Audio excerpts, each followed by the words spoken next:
Yeah, I guess it was me. Gable's in first break. What? Gable's in first break. Screw you, Monday.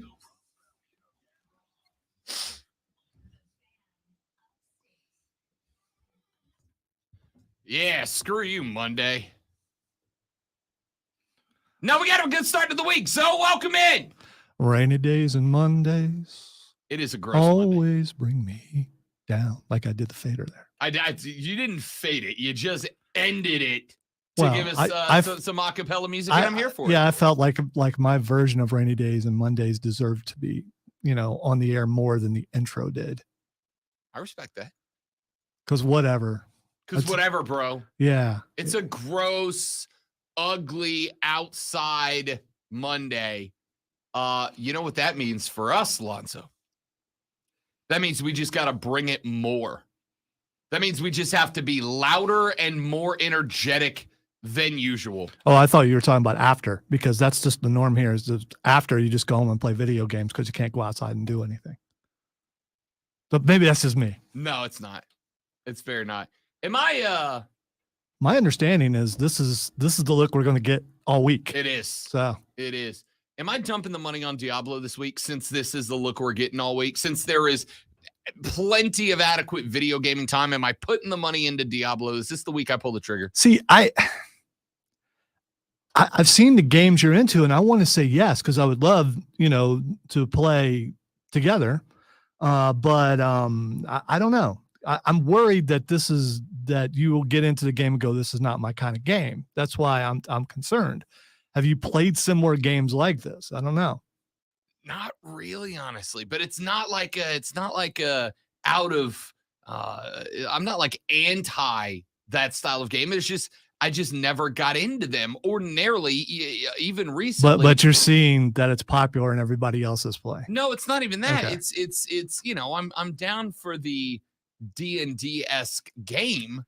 The story. All the boys play FIFA and Madden and NCAA and Call of Duty. It's a good story, but I think you need to know some of the backstory. Gotcha. But you can find that there are books and all kinds of stuff on that. Well, ladies and gentlemen, 3 hours of sports talk radio excellence begins right this very second. Welcome. It is the Rob Brown Show. I am, of course, and probably very obviously, Rob Brown. Directly across from me, the other seductive voice that you hear this morning, of course, belongs to the Sultan of Swag, the Professor of Perfection, the Wizard of Wave, the Great One himself. Lonzo's here as well. And after a lovely Father's Day weekend, which, of course, to all the dads out there, I hope you had a most excellent Father's Day, dudes. We are back in the saddle to have a little bit of fun on the radio broadcast today. A lot to get to, a lot to talk about. And let me tell you, Zoe, on Friday evening, the fiancé says, I would like to go to the baseball game. I'd like to go to the drive game tonight. To which, of course, I said, yeah, Avi, we're going to do that. So did you say Avi? Totes. Okay. So I said, obviously, we're going to go to the baseball game. So we went to the baseball game. It was me and her, and then one of her coworkers and his wife were all there together, having a lovely time. And we go to our seats, Zoe. We go to our seats. They are on the first base side. They're about 15 yards past first base. So in very shallow right on the first base side. This is prime foul ball territory. I was going to say, which side of the foul line? I'm trying to. So we're if you first base line past the dugout, about 10 rows up, prime foul ball territory. And for those of you that know Floor Field, we were sitting at the top of the tunnel that the players come out of to go out onto the field. Okay, prime foul ball territory.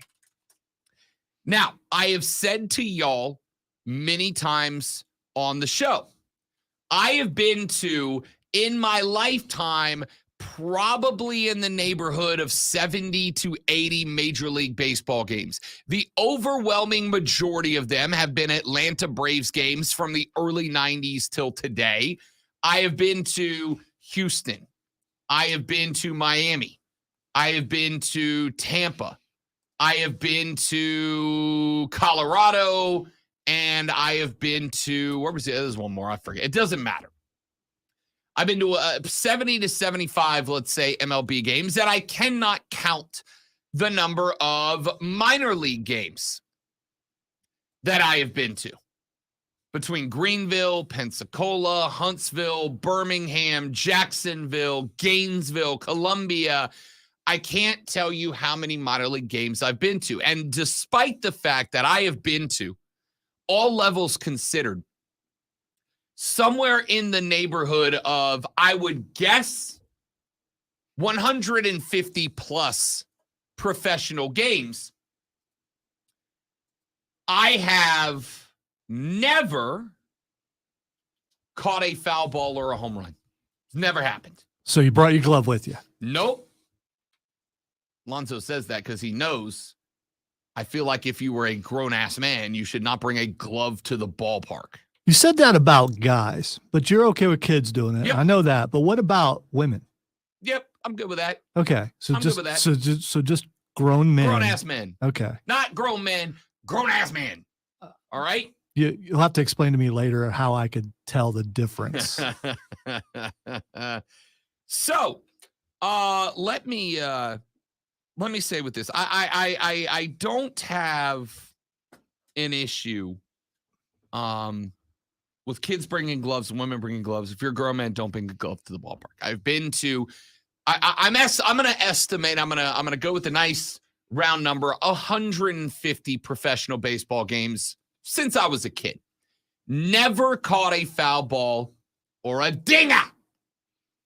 And so I have said for many moons that my first caught in play ball is mine.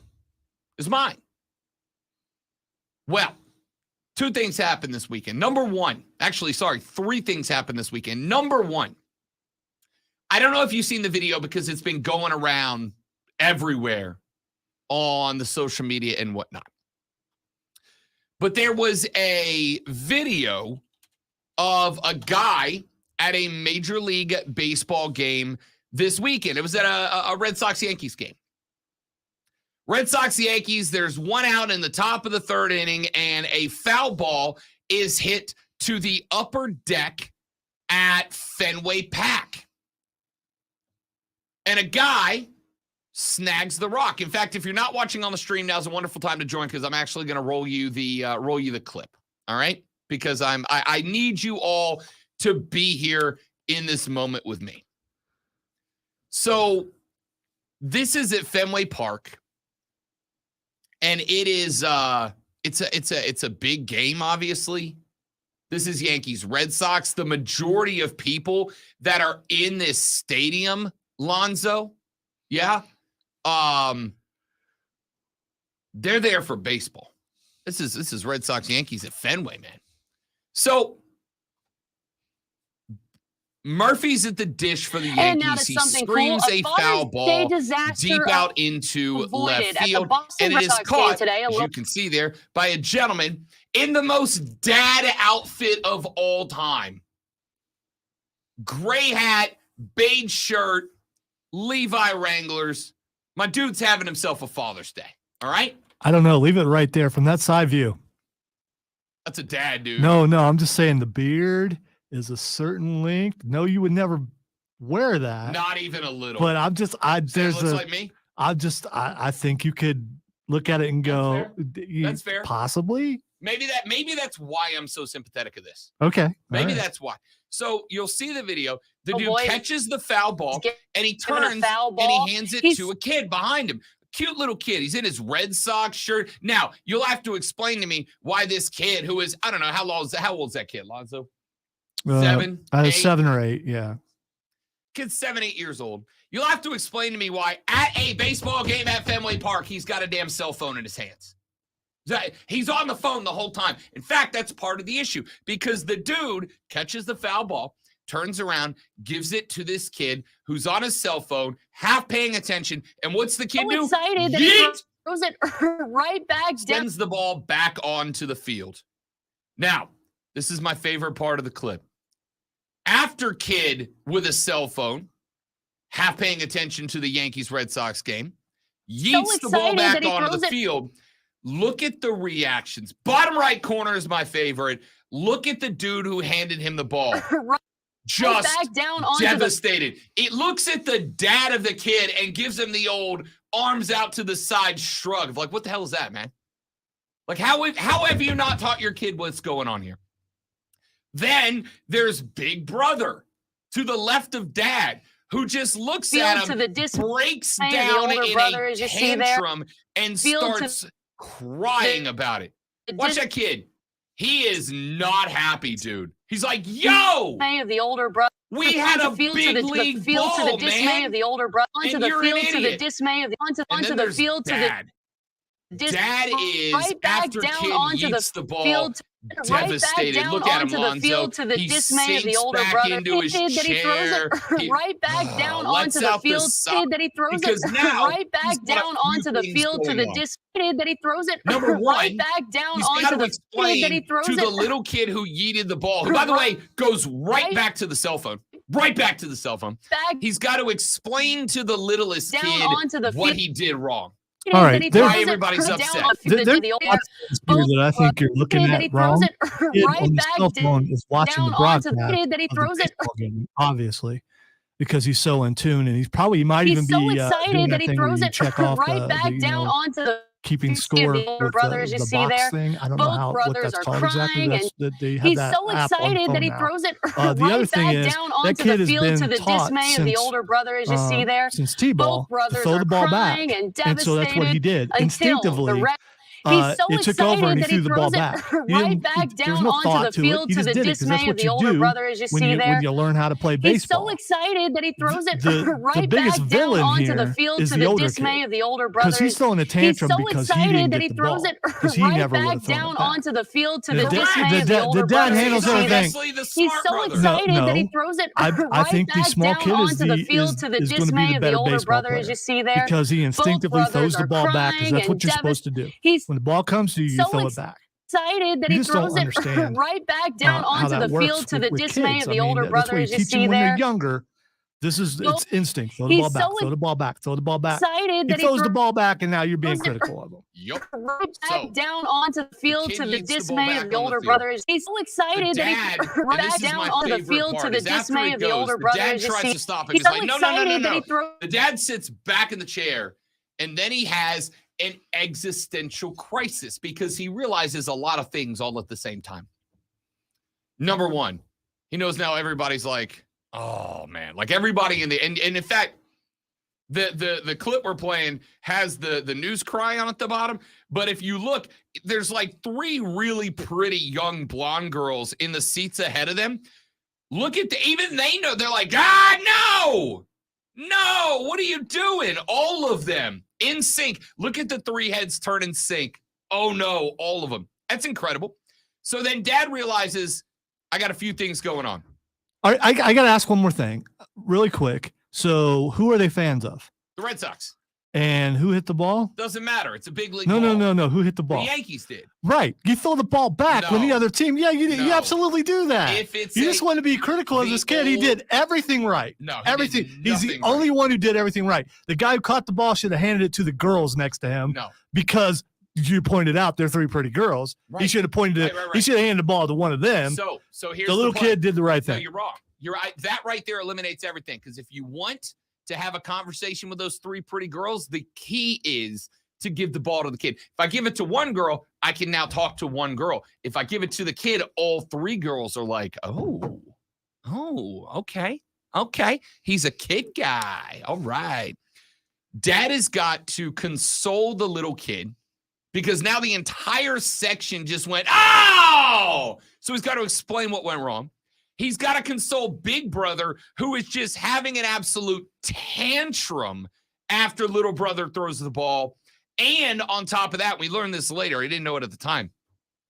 We also learned later, mom was at the concession stand, which means mom's coming back to a disaster zone with no idea what happened. None. So he's got to console little kid, console big kid. He's got to explain the situation to mom. And he's got this other dude who handed them the ball in the first place. He's got to explain to him, he's got to apologize to him. Dude, I'm sorry. That sucks, man. I appreciate the genuine effort. Now, I will give the Boston Red Sox credit.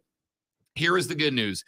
After this scene played out on national television, the Red Sox went. They got a couple of balls. They had the team autograph. They got the jersey autograph. And they brought it up and gave a ball to little brother and a team-signed jersey to big brother. They also hooked the dude that gave them the ball. They hooked him up with a jersey and a baseball as well. All this to say, when I was at the Drive game on Friday night, there were 3 kids sitting in front of me, 1 kid to my right, and 2 kids behind me. I was surrounded by kids. No problem. It's a baseball game. In fact, I even quieted my tone of volume so that all the kids could enjoy the game. But I looked at about the first inning when a foul ball went rocketing over our noggins. I looked at the lady friend and I said, I need you to know, I have a rule. If a foul ball comes to me and I do not catch it, right? It hits the ground and bounces and I get it, I'm giving it to a kid. But if a foul ball comes over here and I catch it out of the air, that's mine. It's going to the office. It's getting framed. It's getting hung up. That's mine. And when all these little kids start sticking their hands out expecting the ball, I'm going to disappoint all of them. And I'm going to go one step further. I'm going to lie to them. And she went, what are you talking about? And I said, once their little grubby hands start coming out going, ball, ball, ball, ball, ball, ball, ball, ball, like they are an outfielder chasing down a deep fly, I'm going to go, this is for my kids. Sorry, I don't have a kid. I'm going to lie to them to get them away from me. And she's like, you can't do that. Yeah, I can. Watch. I'm absolutely going to. Happy Father's Day to me. That's my ball. If I catch it, if it hits the ground and bounces, I'll give it to a kid. But if I snag it out of the air, barehanded, like an action hero, that's my ball. And it's staying with me. So what you're saying is that did not happen. It did not happen. So you were not in Dude, that. It was all hypothetical. Listen. The fiance, her coworker, his wife, they were all chatting, they were all talking. Every time they were off to my right, I was talking to them, and every time the pitch clock would hit 8 seconds, I just turned and I kept waiting because I knew that was going to be the day. Why would that be the day? Because that was going to be the most embarrassing way for it to possibly happen. This would be the game with the fiance, with her coworkers. This would be the game. One came at me. I barehanded it. I had a bunch of kids reaching out, and I pocketed that rock. This would have been the time, and it didn't happen. Oh, I was so prepared. I was prepared to break hearts.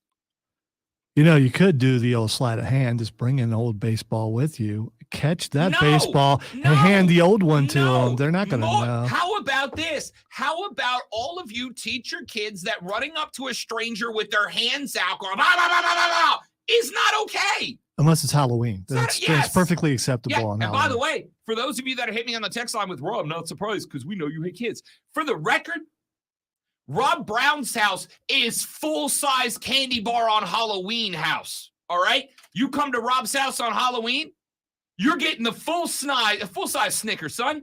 Not this mini fun-size crap. You're getting the full-size Three Musketeers, baby. Full-size Snickers. I got you, dog. Just so he can sugar up the kids and those parents have to deal with it, and he does not. Not my circus, not my clown. There are ulterior motives behind everything. I watched the video, and the first thing I think of is Tony Schiavone's words. That the crowd knows the camera's on them and they want to be into it. Cool. So maybe these are theater kids, cool. and they were schooled to handle it a certain way just so you get free stuff. If you catch the ball, keep the ball. Don't give it to anybody. And whether it seems insensitive or not, that kid didn't catch the ball. That's on him. He needs to be better. If he's better, like say taller, then maybe he catches the ball. But he did not. So he goes home with nothing. That's a lesson that needs to be learned. As Bob Brown Jr. once told me, hey kid, sometimes life's not fair. There was another video from a Phillies game like last year that made its way. I'll do this, and then I promise we'll get to sports in the next segment. There was another All we're video. doing is talking about sports. This is the whole sports. Go ahead. There was a video at a Phillies game. I want to say it was from last year. Home run ball. I think it was Reese Hopkins that hit it. Home run ball. This guy snags the ball one-handed with a beer in his hand. Doesn't spill a drop of beer. Snags it, sits down. Him and his boys they're all like, oh my God, dude, what an incredible catch. And as he's sitting there with the ball, I'll see if I can find the video during the break. As he's sitting there with the ball, like 5 kids descend upon him. And here's the part. This is what sealed this for me. 2 little girls start from the row behind him, climbing over him, grabbing the ball he doesn't offer them the ball. He is holding on. He just caught a dinger from his favorite team. Little kids are climbing over him, grabbing the ball. One girl gets her hand and she starts trying to rip it out of his hands. And the whole section is like, oh, isn't this fun? No. Your kid sucks. Like Lonzo, when you were a father of little children, if you were sitting in your living room holding something and let's say your son walked over and just snatched it up out your hand, what you doing in that spot? Well, Rob, that would never happen. Right.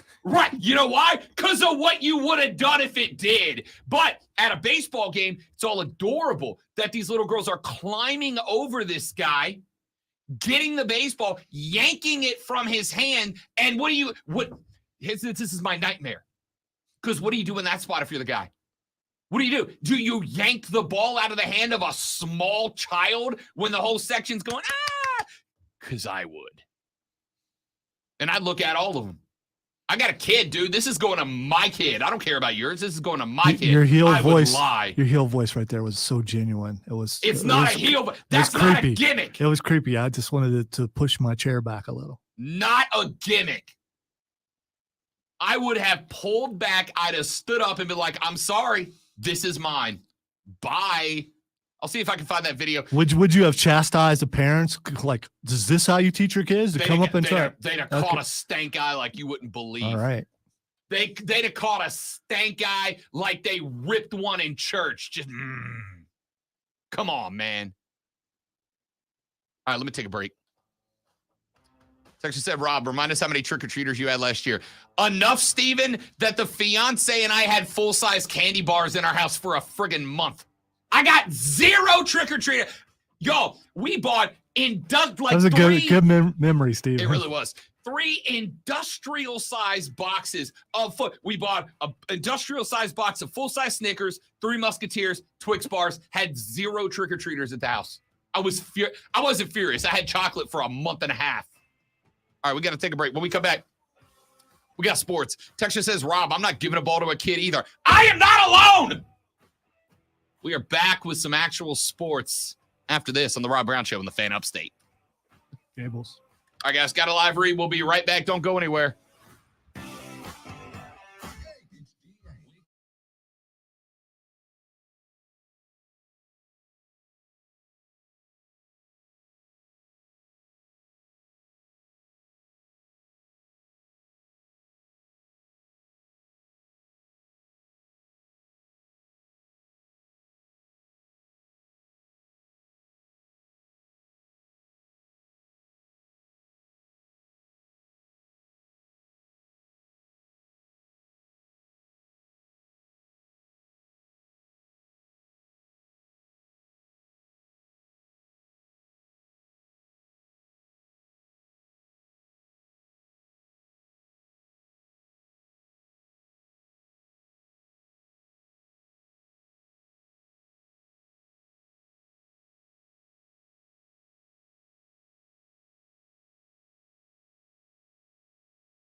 2 years in a row. We've got the Upstate's favorite athlete bracket and so much more. Number one for real afternoon sports talk. Offsides with Mark Ryan. Oh, man. Why did he just leave? Oh, he's back. Good. Because we're back. That was close.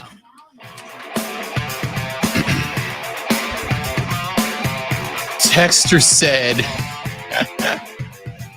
neither should a grown-ass man wear a team replica jersey with his own name on the back. Sure sign of insecurity and father issues. First off, my guy, Rob Brown doesn't wear replica jerseys, dog. This is team issued, bro.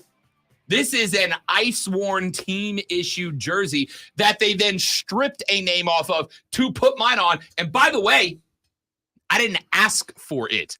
The team gave it to me, all right? Because, and this is going to suck for you, kind of a big deal. Take that, Ray, because every bad texter is now Ray. Take that, Ray. All right, let's get to some sports on the radio broadcast, shall we? Team USA Soccer last night puts away Canada.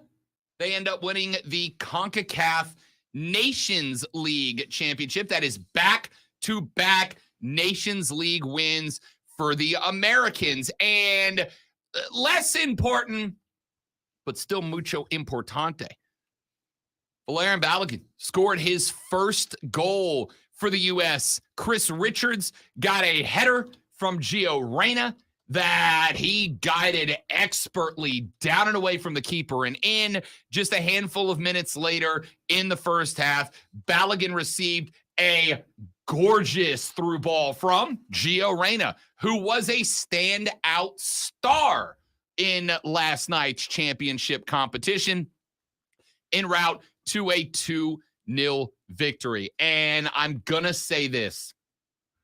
I am not quite prepared to say that the Americans have most certainly found their attacking formation. I'm not going to say that the Americans are ready to turn the corner, because between Pepe looking good in the semifinal and Balogun looking good and getting his first in the American uni last night, that we have stumbled onto something here. I am going to say this. On Friday, it was announced that officially that Greg Berhalter would be returning as the manager of the United States men's national team moving forward. Now, honestly, I can see and hear the arguments coming both ways, right? Greg Berhalter did win the last Nations League as a manager. Greg did win the last Gold Cup as a manager. Gold Cup, by the way, starting up next month. There'll be a couple of matches for the Americans up in Charlotte. Your boy will be in attendance, and I can't wait. He did win the last Gold Cup. We've got a chance to go back-to-back in the Nations League and in the CONCACAF Gold Cup. This is good. He also, like it or not, give him credit or not, was at the helm when the influx of young talent began, when Christian Pulisic showed up, when Pepe showed up, when all these guys, these young guys, Gio Reyna, showed up under the watch of Greg Gaga. So I don't have an issue with I don't agree with, but I don't have an issue with the people who wanted Greg Berhalter or are accepting of Greg Gaga making his return to the managerial role for the men's national football team. No problem with that at all. But I don't agree with it, and here's why. Because the Americans, under interim head coaches, including, by the way, B.J. Callahan, who deserves to be written down in the annals of American history for what he did with this team through the Nations League, they showed that going with the young internationals is the right call. The biggest criticism of Greg Berhalter over the years was that despite starting to pick up some internationals. Guys like Balogun in years gone by would have elected to play if they were a dual national for their European national. Remember, Balogun could have played for England as well, and England wanted him. It was a recruiting battle to get Balogun to come to the States, and ultimately he did. So, we got shown last night that going young, Gio Reyna is a kid. He's a kid. Gio Reyna can't legally drink in America yet. But Gio Reyna was that dude last night. As Marcus said in the stream chat, he was making it rain assist last night. Probably could have had 2 more had things gone his way. So we have now seen that going young is the right way, and going with the international players, those that are playing their ball in Europe, is the right way to handle it. The biggest criticism of Greg Giga has been that over the years, Greg has constantly wanted to lean on older MLS players. He would spot play some of the younger international players, but he wanted to lean on those that were playing stateside. And for the record, Greg is not alone in receiving that criticism. There are many of us, and I say us because I'm absolutely included in this number. There are many of us that believe that the U.S. Soccer Federation has sabotaged the men's national team by creating a silent decree that the USSF would support the growth of MLS. How do you support the growth of MLS? By putting MLS players on the biggest stage against their European counterparts. Now, I also want to see MLS grow. I really do. I hope that in the distant future, because it ain't happening in the near future, but I hope that in the distant future, MLS is on par with La Liga. It is on par with Bundesliga. I don't know that it will ever catch the Premier League, but I hope one day that we are on par with Serie A. I hope that we are on par with every other professional soccer league that is not the Premier League. But at the same time, I am not willing to sacrifice the integrity of the U.S. international team for the benefit of MLS. How do you grow MLS? You keep getting guys like Zlatan Ibrahimovic to come play. You get Leo Messi to come play. You bring those guys in, even if they're not in their prime. Although, again, Leo Messi was hoisting a World Cup trophy 6 months ago, right? You get those guys to come play. You get them to lend their credibility to the league, which brings more credibility to the league. To the league. If Greg Giga, and by the way, Keegan said you may want to explain why you're saying Greg so people think you don't think you're having an issue. Greg Giga has 2 G's on the end of his name. And when I think you're making mistakes, I just find ways to hammer down. That's it. Because I'm a jerk. That's the reason. See, and when you do that, I think of, I believe it was a John Cusack movie where some guy was named Lloyd or something, and they called him Lloyd. Lloyd. Maybe it was not Cusack, but I'm gonna give him that credit. So every time you say that, that's what I think of. I think you should give the audience more credit. Greg Giga. So if Rob were having a stroke, he'd just be quiet, and people would go, "Oh my gosh, there's something wrong with him." Is he broken? Yes. If Greg shows up and he reverts to that style of managing, if we start going back to Jordan Morris, then I will have an issue. As much as I don't like it, I don't like the hiring. I am not full on pushing the eject button yet. I know people who are. And I'm not judging that. I'm not banging the hammer on them. who are pushing the button because they're going, wait a minute, why would we expect anything different from Berhalter Volume 2 than we got out of Berhalter Volume 1? And the only answer I have is, well, while Greg was away, the Americans went and won the and didn't just win the CONCACAF Nations League. They dominated the CONCACAF Nations League. They proved that the gulf of separation in talent between Mexico, the former dominators of CONCACAF, and where Team USA is today has widened, not narrowed. I tuned in yesterday. I was watching some pregame stuff for Canada v. the US. And I was listening to, I don't know what the name of the network is, but like the Sky Sports of Canada, and they had a soccer bro on. They had who I can only assume is Canadian Alexi on there. And Canadian Alexi was like, it's going to be a good game.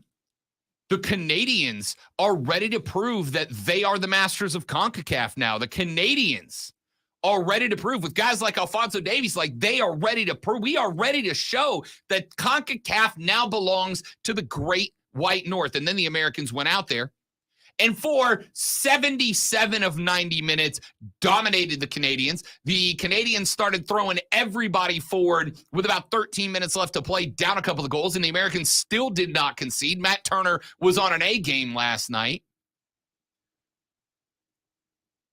With the young talent, playing the best talent, letting Gio and Weah and Pulisic and Pepe and these young cats build their chemistry through competition, the Americans dominated the Nations League. So I am going to say, Joey B just checked and he said, more young dual nationals could be on the way if this team keeps playing like this and recruiting. Success has a gravity all its own. Yes. Yes, that is correct. Ask Clemson fans. Clemson hits on a QB, they win a natty, and recruiting has never been the same at Clemson, has it? Hell, in the last week, Clemson's jumping up towards the top of the 2025 recruiting class because kids that are sophomores and juniors want to be there. It's the same with the U.S. men's national team. You go win the CONCACAF Nations League, you go win the Gold Cup, and you're going to end up getting more of these guys, more of these Balligans who have the opportunity to play in Italy or America. Who was the kid? Joey B, you'll remember. Who was the kid a couple of years back? There was a kid who was expected to be a Wunderkind who had an opportunity to play for either Italy or the Americans. I can't remember the guy's name. You might remember, Joey B. I don't. Not off the top of my head. But there was a kid who was a dual national between the U.S. and Italy. And they had a chance to play for the Americans or the Italians. And he worked out with the Americans, and then he picked the Italians. Now, he went there, and this was at a time when Italy was playing great football. But he went to Italy, and he ended up being yes, Giuseppe Rossi. Good call, Joey B. Thank you. Giuseppe Rossi had an opportunity to play for the Americans and the Italians. He decided to play for the Italians, in part, I think, because at the time, the Americans were a mess at the highest level of international football. We were a mess. And because we were a mess, he went to Italia. Decided he would rather ride pine for Italy than play for the Americans. So that's what he ended up doing. Now you got a guy like Balakin who could have played for the English, who decided to turn and play for the Americans. And then he netted one last night en route to a CONCACAF Nations League title. If Greg shows up and starts leaning back on older MLS players, if I see Jordan freaking Morris out there again, then I will begin openly speaking out against Greg Berhalter. I don't love the hiring, but I've kept my mouth shut because what I hope is he has a Nick Saban moment. He has a Dabo Swinney moment. What do I mean by that? About 6-7 years ago, Nick Saban was going off against the growth of the spread offense in college football. Remember that? Nick was just throwing bombs at teams that were starting to go spread offense and pro style. He dropped the most boomer phrase of all time. Is that what we want this to be? Right? Don't change my game. Don't change my stuff. Leave it the way I like it. And then everybody said we don't really care. And Alabama dropped back a step. And then what did we start seeing out of Alabama? Uh-oh, Bama runs the spread now. They've been good since then. Dabo has been the loudest in the voice of criticisms against the transfer portal and NIL. And then Clemson dropped back a step or two. Now, all of a sudden, when's the last time you heard Dabo Swinney criticize NIL or transfer portal? You don't anymore. Because he said, I got two options. I can embrace it, or I can get left behind. So I'm hoping that Greg Berhalter had a Saban Swinney moment. I am hoping that he looked at these young guys, at these dual nationals that showed up, that didn't just win the Nations League, they dominated the Nations League. I hope that he will trot them back out for the Gold Cup. I hope we win the Gold Cup, and I hope that Berhalter has his moment of revelation that we can't go back to pumping MLS guys into the starting 11 over and over and wondering why we can't pull away from the rest of CONCACAF. We, just based on size and talent alone, should run away from everybody who's not Mexico and Canada in CONCACAF, and we should be better than Mexico and Canada in CONCACAF. Now that we are, at least according to the Nations League results, now that we are, I'm going to hope that Greg has his Swinney moment, his Saban moment, that he looks and goes, yeah, this is what we got to do now. We don't have a choice anymore. But Joey B says we might be wrong. We'll talk more about this later on in the show when we come back here in just a minute. We got some baseball to get into. We got some NFL to get into. Patrick Mahomes dropped a commercial this weekend that had me rolling. All that and more coming up on the Rob Brown Show in the Fan Upstate.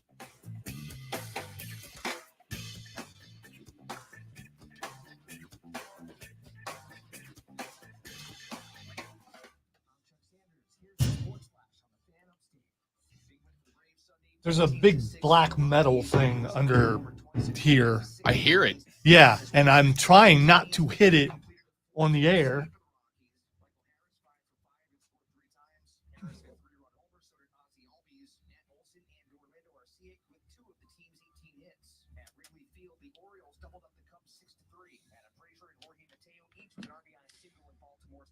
Oh, man.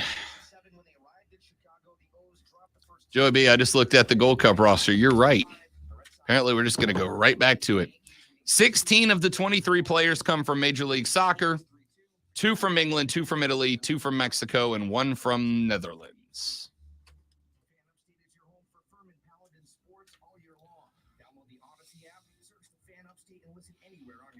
The only members of the Gold Cup squad that was in the Nations League squad are Sean Johnson and Matt Turner, Jedi Robinson, Alan Senora, and Alex Zendejas. Cool.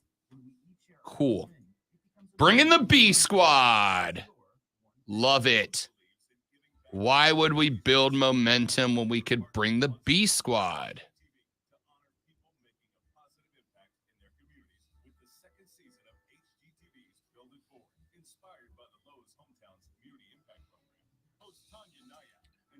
Meant to ask you if you watch SmackDown. Yes. Okay. Yes. All right. I've been saying it as a half joke, and now I'm saying it as a full joke. Jay deserves an Emmy. It was really good. Because he even got me. I thought they're going to accept he got me too. He got me. He got me too. I thought to myself, oh, cool.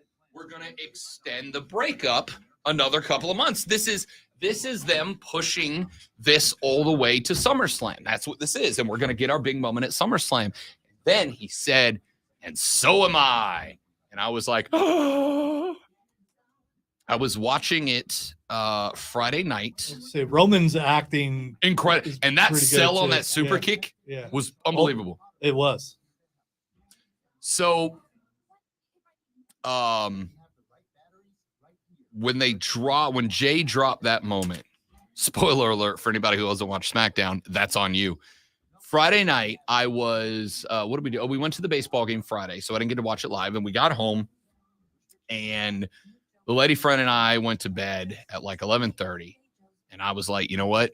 I'm going to watch SmackDown. Because at this point, I had been avoiding social media. I'm like, I'm not going to be able to avoid it forever. Let me go ahead and watch it. So I turned it on, and I watched the whole show. And then that segment started. And I was like, something in my brain was like, you should get up and go to the other room just so you don't wake her up if something happens. I was like, nah. They're gonna push this to SummerSlam, right? So I didn't get up. Then they started having their showdown moment, and then Jay said, "So am I," and I went, "Oh!" She woke up. She's like, "What's wrong?" And I'm like, "Jay went with Jimmy." And she said, "What does that mean?" And I said, "I just go back to sleep." You should have said you had a cramp. Wrapping up the first hour of the show, ladies and gentlemen, this is the Rob Brown Show. This is the Fan Upstate. I'm going to say, Rob Manfred sucks. I think I've told you guys that. You guys have heard me say that before, right? Rob Manfred sucks. Last week, Rob Manfred said some stuff, and this week, a former A's player has put him on blast, and I love to see it. We're going to come to that later. I'm also going to come to the reason that it doesn't matter. It doesn't matter. So we'll talk about that later in the show. I will say this real quick, and we're going to get to the ramifications of this later on in the show. But, ladies and gentlemen, San Diego State University has given the Mountain West written notice this week that they will be resigning from the conference. This according to multiple reports over the weekend.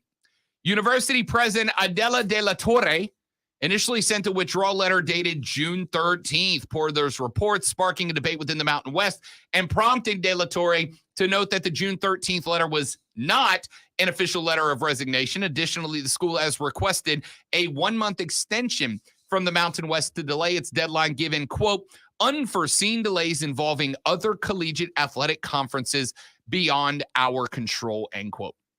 If that extension is granted, the Aztecs will be required to submit a 1-year notice if they want to officially withdraw next June. If that notice is not submitted by June 30th, San Diego State's exit fee goes from $16.5 million to $34 million, which is why they asked for an extension to July 31st. Now, as of this moment in time, there is no formal invitation for San Diego State to join a Power 5 conference. However, we know the Pac-12 is looking, and we also know the Pac-12 is desperate at this point, right? Because the Big 12 is on the hunt. And the Big 12, I think, has more tools available for expansion than the Pac-12. Especially with the Pac-12 losing both USC and UCLA, and the very popular and common belief that Oregon and Washington will be following them to the Big Ten sometime in the very near future. So if you're the Pac-12 and you are desperate to survive, San Diego State's not an awful pickup, right? The Aztecs have made some noise in baseball and basketball. They've been an okay football program for a few years, and the belief here would be that if they had Power 5 resources, that they could make a push, that they could jump up. So there is no formal invitation on the table for the Pac-12, but that's also not really surprising. Why? Because the Pac-12 is currently involved in a big-time media rights negotiation. The league is currently locked in a deal with ESPN and Fox, but that expires on July 1st. Any sort of expansion is off the table until the Pac-12 can solidify a revenue-sharing deal. That's the take of Dennis Dodd. We know the Big 12 has added UCF, Cincinnati, BYU, and Houston for this season. They are also seeking more expansion. We know that Colorado is likely a big-time target. So the Pac-12 is not only losing their big two, they're probably in the next couple of years going to lose their next two, and Colorado is looking to jump as well. They've got to do something if they want to, exist anymore. Does San Diego State replace USC or UCLA? Obviously not. Could they replace a Colorado? Close. Of course, it's going to depend a lot on what Deion Sanders does. As we pointed out, about 50% of the bets on the future Pac-12 champion for this year are going to Colorado right now. I don't believe it for a second, but some folks do. But this to me is a domino falling. It's not the biggest one in the world, but it tells me that San Diego State believes the Pac-12 is ready to move, right? Why else would they not just submit their initial notice, but then ask for a 1-month extension? It's not because they don't have a letter ready to be signed, sealed, and delivered. It is because they have got to let the Pac-12 finish their negotiations on a revenue sharing deal, which is July 1, and then they can get the formal invitation. Because what they don't want to do is be left flapping in the wind. This is a domino falling, and it shows you the Pac-12's on the hunt. Doesn't mean they're going to get who they want. Ladies and gentlemen, that's hour 1 of the books. Hour number 2 is around the corner. I'm Rob. He's Lonzo, and this is the Rob Brown Show. This is the Fan Upstate.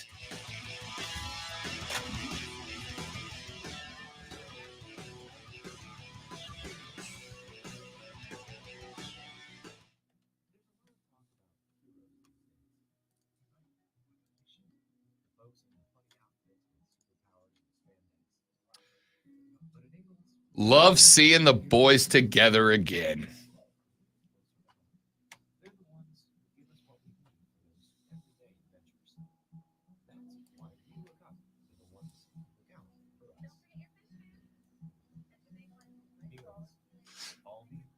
Love seeing the boys together again.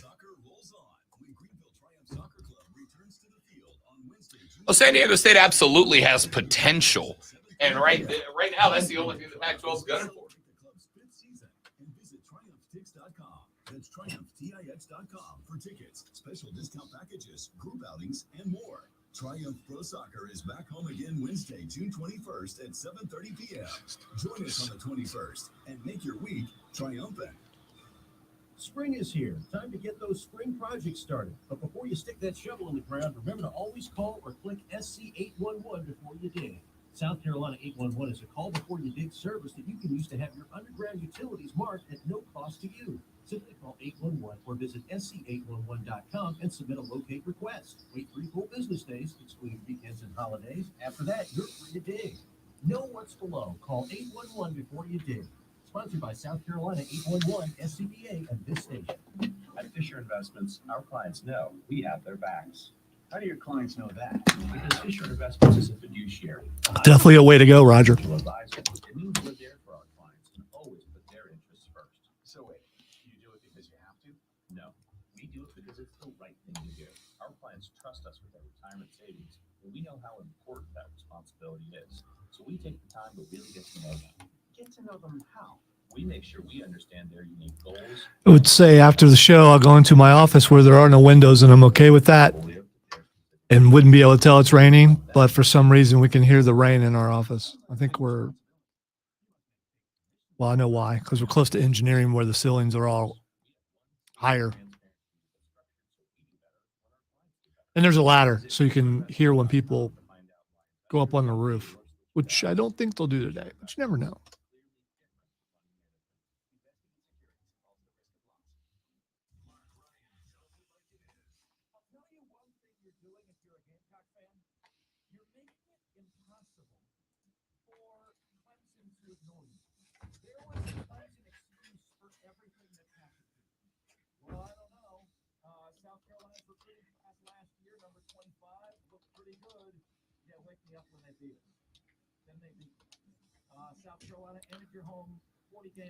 The Usos tweeted trying to remember exactly what they said. It's not disrespectful if you deserve it, or it's not betrayal if you deserve it, or something like that. Love it.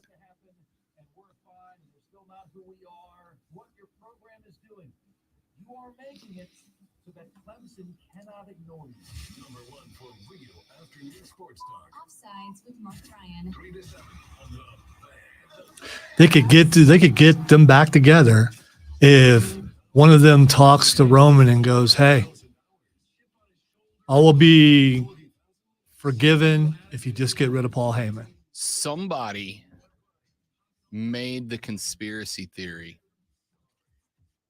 What if it's true what Paul's saying about Jimmy, and he was doing this to push Jay to a point where he turned on Roman just to prove that he would, and now Jimmy goes back to Roman. I was like, all I know is I'm just really happy to see long-term booking pay off. Who knows how long a storyline is supposed to last, but this is definitely one of the longest ones in recent memory. With the exception of people who are mad that Cody lost at Mania. Who I got into a fight with somebody because they said both things can be true. You can both be exasperated by the length of the reign of Roman Reigns and also, or you can believe Cody should have won because Roman's reign's gone too long, but also love the bloodline story. And I'm like, you really can't. It's not the same story if Roman drops the belts, right? It's just not the same. This story only works if Roman is the face of everything with all the belts. Sorry, the belt, but then also the other ones that he just kept. Yeah, because it makes him look, Oh, it looks awesome. Yeah. And Paul Heyman had to have something to carry. Correct. So. I'm guessing Heyman suggested, no, we need to keep the belts just so he can walk out. Yeah, because like every other champ turned their belt in when they got the new one. But that's, to me, like you can play that, right? Like Roman keeps the belts because that's what he wants, and who's going to tell him no? And that's part of the story. I love it. It's great. QC in the first break.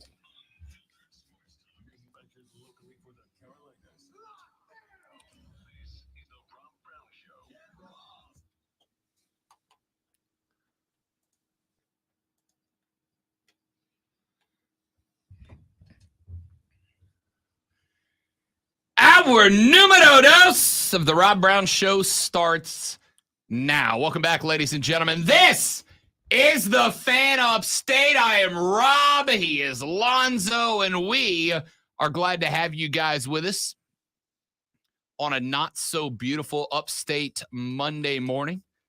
Weather is, as far as I understand, pretty much going to be this through the week,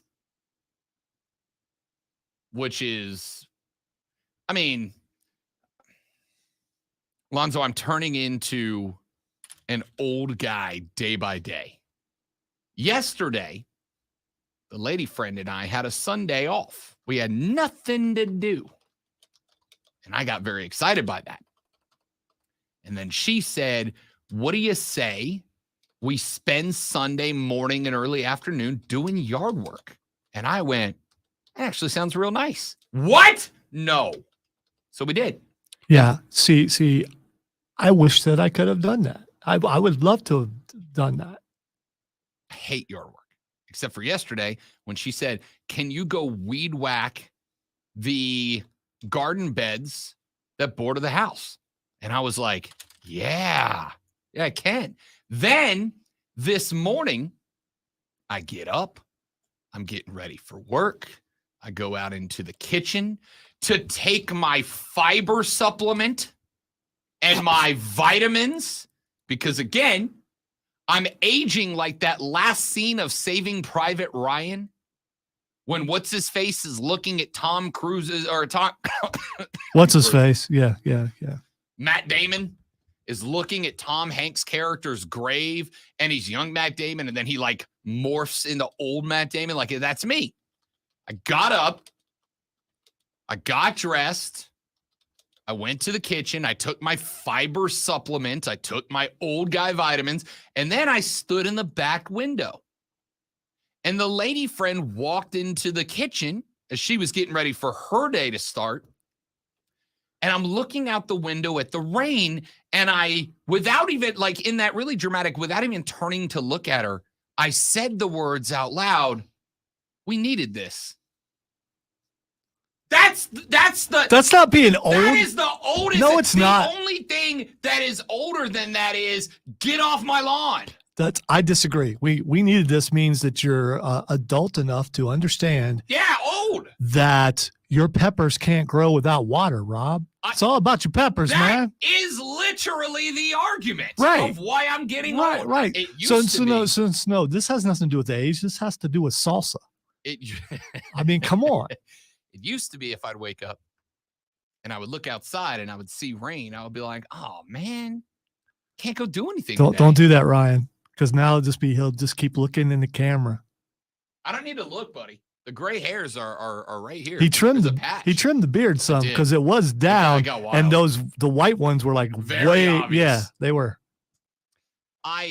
Yes, I know I have white in my beard, but I am old. So I mean, there's that. I looked out at the rain and went, we needed this.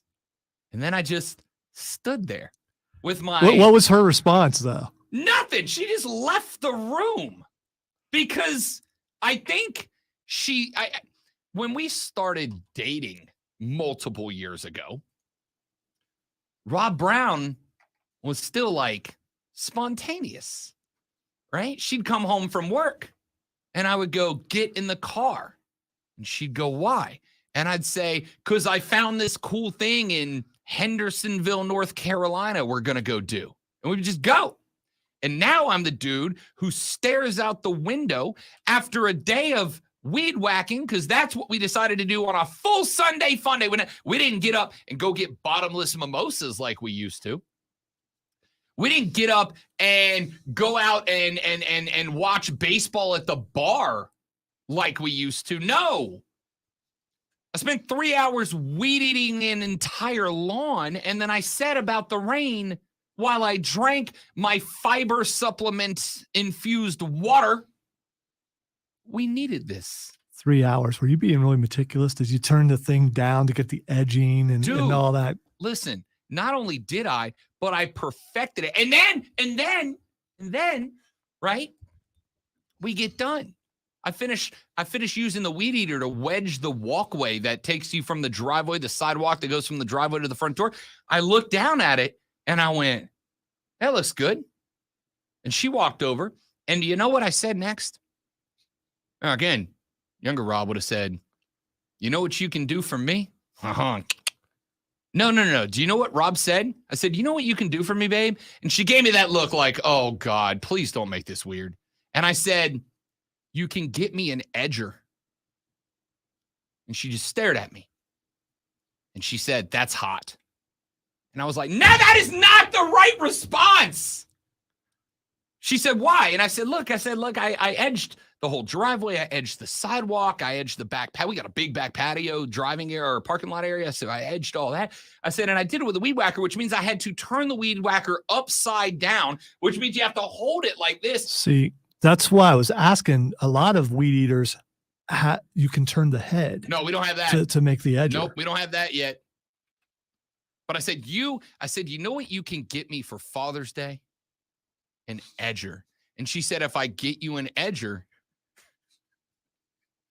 attaboy, Joe. She said, if I get you an edger, are you going to, will you do this? I don't get that. I'll explain it to you later, Lonzo. Will you? Yeah. Okay. Yeah, you won't like it. It'll be uncomfortable, but I'll explain it to you later. She said, will you edge the driveway once a month? And I was like, dude, I might do it once a week. This is great. And then I was so disappointed in myself. I used to be fun.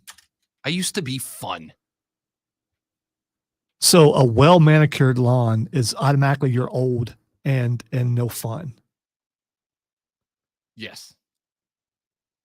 My Sunday fun day, which used when we started dating. Dude, you do stuff like every night. You're at Sunday, games and all that. There's nothing wrong with spending the day at home. But that's not new. It used to be Sunday. We'd get out of bed at like 10:30. We'd brush the teeth, get dressed, and then we just have the discussion of which bottomless mimosa joint do we want to hit today. And now it was, hey, baby, What do you say we go weed whack the garden? And it's not a euphemism. That's actually what we did. I drank my fiber supplement. But you and are said about the also, rain. you're marrying someone who takes pride in her yard. When she first got that house, she posted a bunch of pictures about all the different things she was doing. So this is not on you. You're helping her. Right. I'm saying we both used to be bottomless. You're mimosa taking people. something that she loves and making it even better. You're helping your relationship by doing this.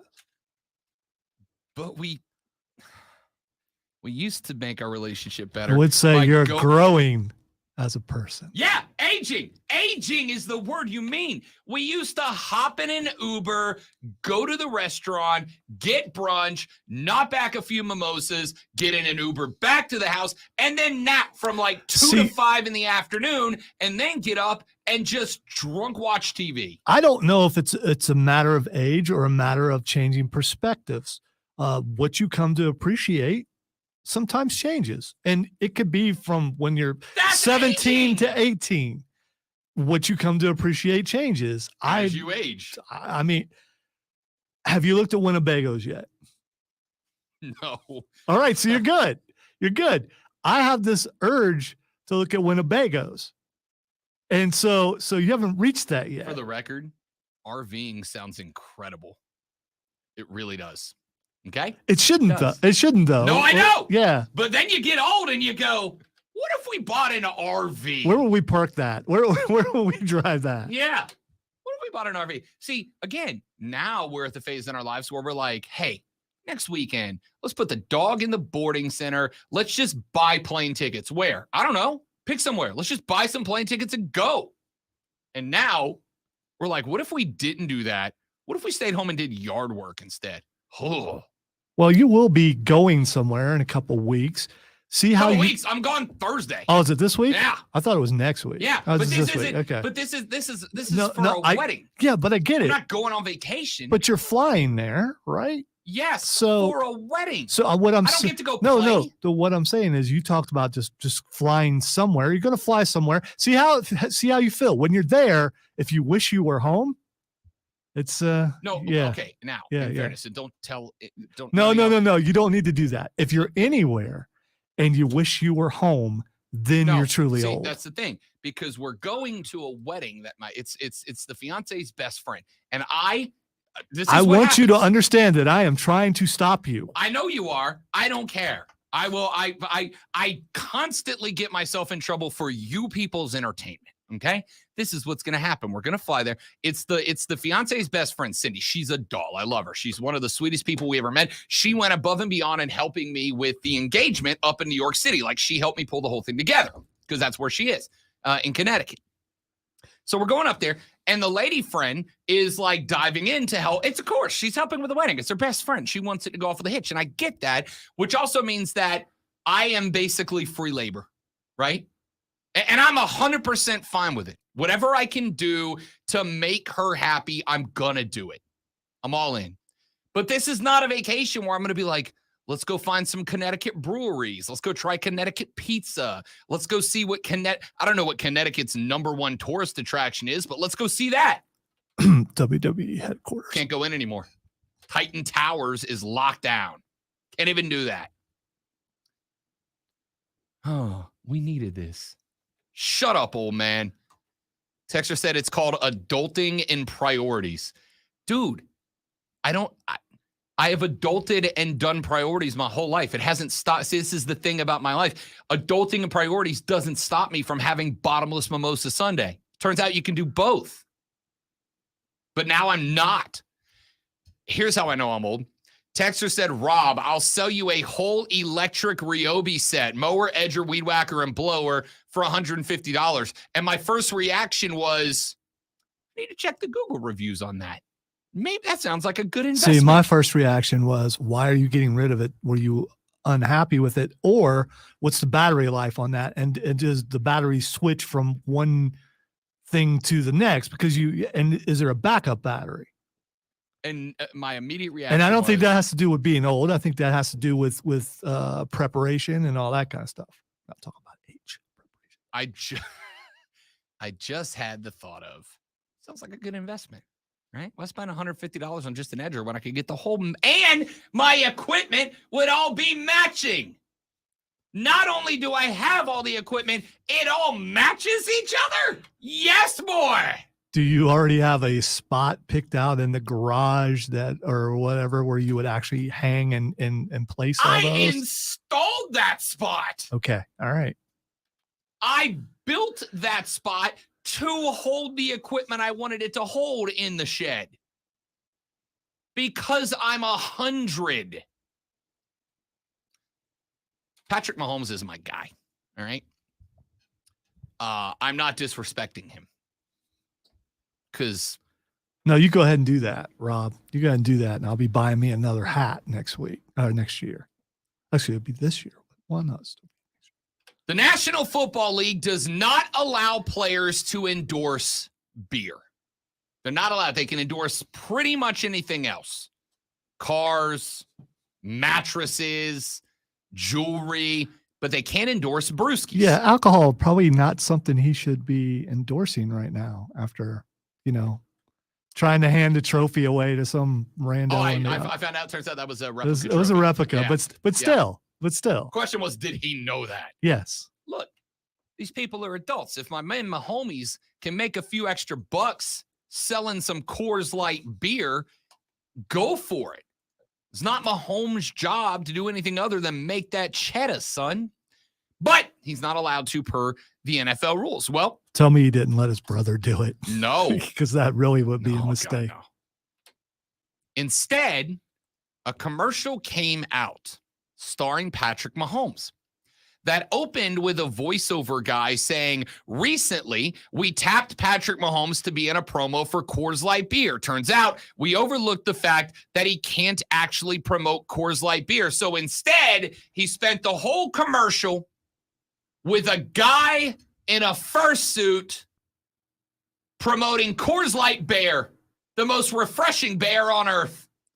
Coors Light Bear is perfect for golfing. Coors Light Bear is perfect for the beach. Just remember, not everybody likes Coors Light Bear, so be careful of the time you spend with Coors Light Bear.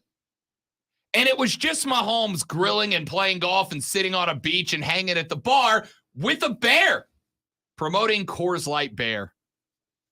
And I want you to know, I've always I'm okay with Mahomes. Like, he's never jumped out as like, oh, that's a guy I'd grab a beer with. He's always been like, I don't dislike Mahomes. I don't really like Mahomes. He's just Patrick Mahomes. I respect the hell that he's probably the best quarterback in the National Football League right now. You have disdain towards him because his voice is unique. I don't. I again, it's not dislike. It's not like he's just a guy. He's just a guy. He's a great quarterback, and he's just a guy. Until I saw the commercial with him promoting Coors Light Bear, the most refreshing beer in the world. Grilling with Coors Light Bear, golfing with Coors Light Bear, sitting on the beach with Coors Light Bear, and leaning into this, and immediately, oh, and by the way, you can go to their website and you can buy a plushie Coors Light Bear, and instead of pocketing that, all proceeds from the Coors Light Bear go to the 15 and Mahomes Foundation. So he's not even profiting. Well, I mean, I'm sure he's getting paid by Coors Light to promote the bear, but he's using his website to sell the Coors Light Bear and then giving the money to underprivileged kids. Patrick Mahomes. Will he be the only one that gets away with this, though?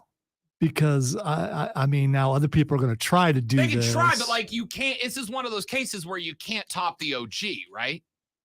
Like, what else are you going to promote? It's better than the Coors Light Bear. I'm more talking about the NFL getting involved. If they're not supposed to do that, yeah, they're totally going to step in.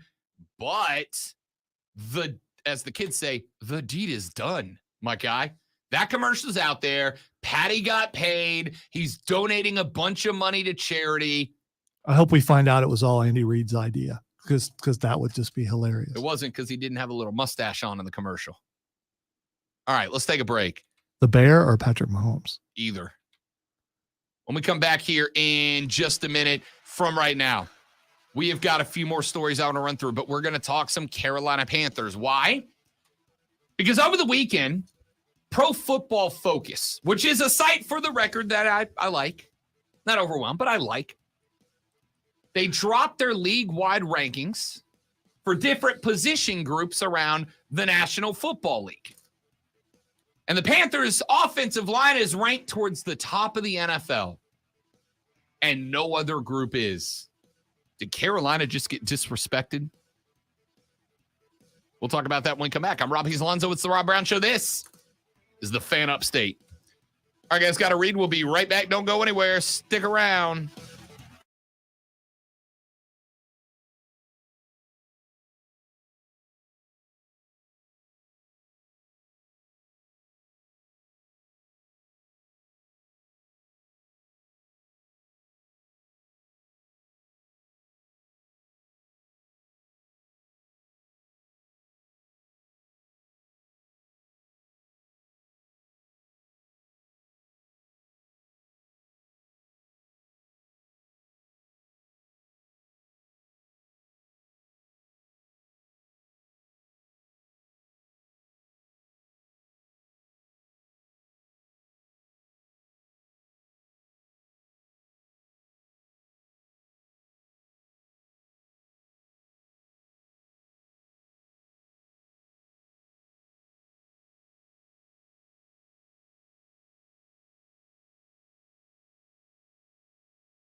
Brown Show rolls on. It is the Fan of State, ladies and gentlemen. Pro Football Focus has put out their unit rankings for the NFL. Now, obviously, there's a long way between here and week 1 of the National Football League season. There are still trade opportunities. There are still free agents yet to be signed. There are still a lot of things that need to get done before toe meets leather. But it's fun to talk about anyway, isn't it? Lonzo and I have for a while told you that we believe that the heart of the Carolina offense this year will be the offensive line. That is where success or failure for the offense starts. And we have also both said repeatedly that we think Carolina's done a great job putting an offensive line together, maybe a better job putting the OL together than any other unit on the field. And the Pro Football Focus rankings seem to agree with us. Why? Last year, Carolina opened the season with an offensive line ranked 31st in the league by PFF. PFF takes a lot of analytics into play. CFF puts a lot of numbers, stats, and, of course, eyeball test into play when they put these rankings together. They were 31st in the league last year at the beginning of the year. By the end of the year, they had jumped all the way up to around number 10. They hovered around there. Well, this year, they have checked in not just in the top 10. According to PFF, they have checked in at number 10. Now, I honestly think that the Carolina Panthers are going to end this season with another year of Ike Ekwonu getting better, with another year of Moton being able to be the anchor, with another year of this team growing with young players, even with a new quarterback behind them. I genuinely believe this is going to be an even better offensive line. They're getting the respect they deserve, both the line and the team, for putting this together. What I am interested in seeing this year, by the way, let me see. Carolina ranked, I said number 10. They actually have them at, number 10. What I find very interesting is what they ranked other position groups at. Specifically, the running back core. Pro Football Focus has the running back unit, which includes, by the way, Miles Sanders, ranked as the worst running back unit in the National Football League. It's kind of interesting. They said Miles Sanders set career highs with a 79.3 PFF rushing grade on 294 carries and 1,419 rushing yards in the regular season and playoffs for the Eagles a year ago. He figures to be the Panthers' featured player at the position, with Deontay Foreman now on the Bears after a single season with the Cats. Third-year player Chuba Hubbard also set a career high with an 81.8 PFF rushing grade last season and should retain his backup role. So what they're saying is because he played with such a good offensive line in Philadelphia, it's a downgrade with the Panthers. So his numbers are going to go down? I don't know. I am kind of taken aback by this. Now, initially the rankings were at 32. They've bumped all the way up to 28. They jumped Minnesota with the Dalvin Cook news. They jumped Tampa Bay after what's his name? LSU boy that was down there left. What was the big fellow's name? Anyway, you know what I'm talking about. Arizona and LA after the drama with Cam Akers last year. Here's the thing. I'm not really surprised by that they have them ranked this low. I also don't think that they are going to be one of the worst rushing teams in the league. for a couple of reasons. Number one, while the strength of Carolina's offensive line is going to be pass blocking, it's a big line. It's a big line. They're going to be successful with the run. Number two, one thing that nobody talks about, and let me be very clear before I say this. I do not want to see Bryce Young running the football, okay? I'm not overly concerned about his size as a lot of people seem to be. And we'll talk about this coming up here in just a couple of minutes. But I also don't want to see a dude that's 5'10" and all of a $195 soaking wet taking off running into the teeth of NFL defenses either, right? I do not want to see him get Tua Tagovailoa'd. Miles Sanders last year was a critical piece of the Eagles Super Bowl run.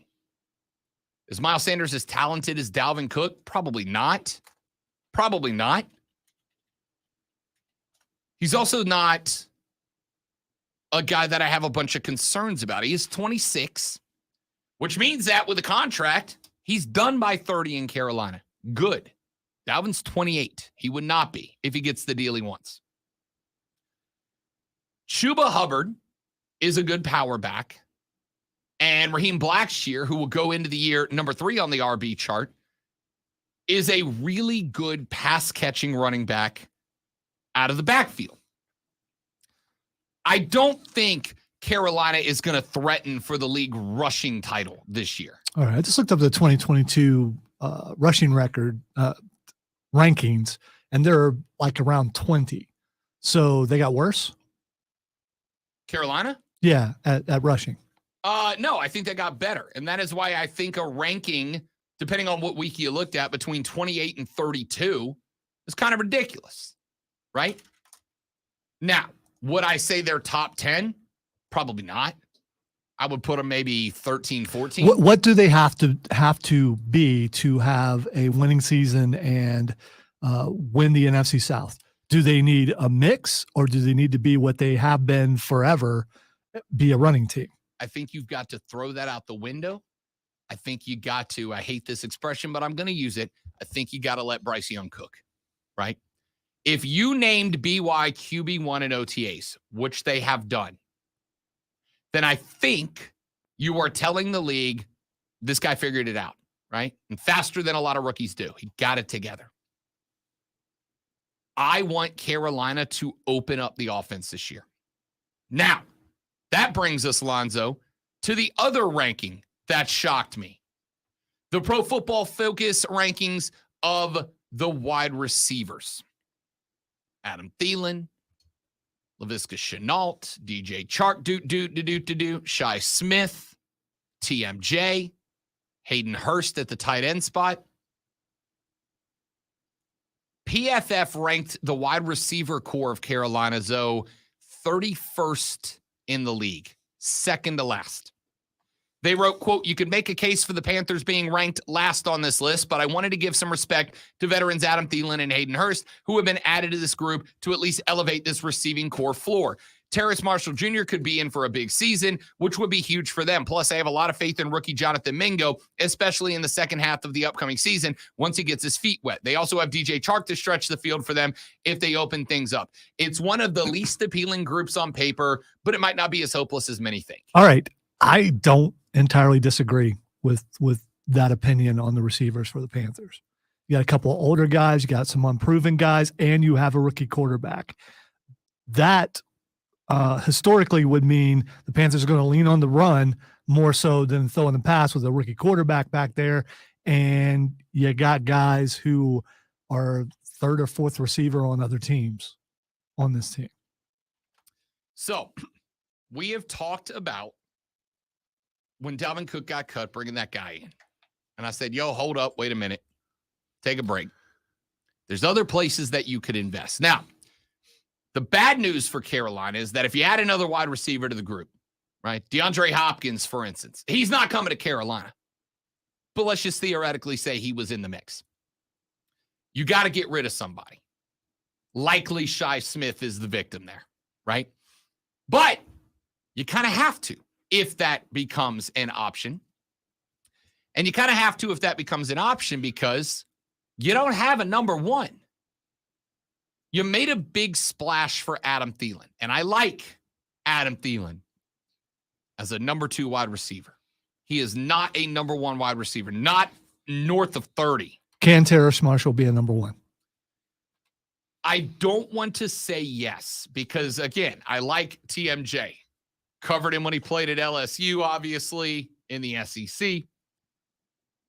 TMJ is your number 1 receiver in the red zone.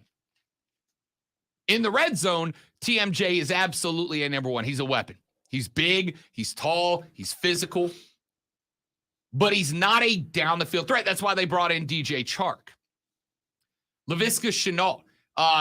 Frank Reich said a week and a half ago that they are currently experimenting with some, quote, Deebo Samuel stuff, end quote, with Laviska Shenault, and they should. Shenault was the guy, if you go back to week, 2 or 3 last year when New Orleans was at Carolina, Shenault was the guy who opened that up in week 3 for the first Carolina win because he had like a ridiculous return where he made the Saints look silly. And it looked like a coming out party for him, and then he kind of disappeared. Faded, just disappeared. That's exactly right, which leads me to believe he's not that dude, right? But he did have to deal with the coaching the way Sure. it was and things like that. So this is the reason that not only have I not written off a lot of the Panthers who had quiet seasons last year, this is the reason that I haven't done it yet, but I'm considering mild consideration for a tiny little sprinkle on Baker Mayfield as comeback player of the year for 2023. I don't hold a lack of performance for this team last year. Scratch that. I don't hold a lack of performance for individuals on this team last year against them. It's a write-off year for me. Matt Rule was bad at his job.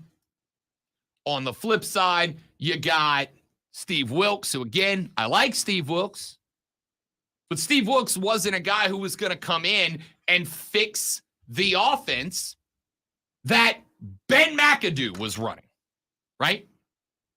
So I don't really trust the numbers of any offensive player from last year because Rule was bad and Wilks was a defensive coach who let Ben McAdoo stay in charge of that offense. So I could see TMJ blowing up a little bit this year, but I actually think Jonathan Mingo, the second-round draft pick, is going to be better. However, you can't trust a rook wide receiver to be your number 1, to be your star. I mean, you can hope. You can give him chances and opportunities, and hell, every now and then you'll have a guy go full Calvin Johnson and just be a monster from year 1.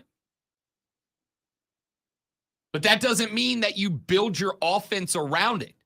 You give him some opportunities, and if you get to week 4, 5, 6, and Mingo's having a year, then you start tinkering and tailoring to him.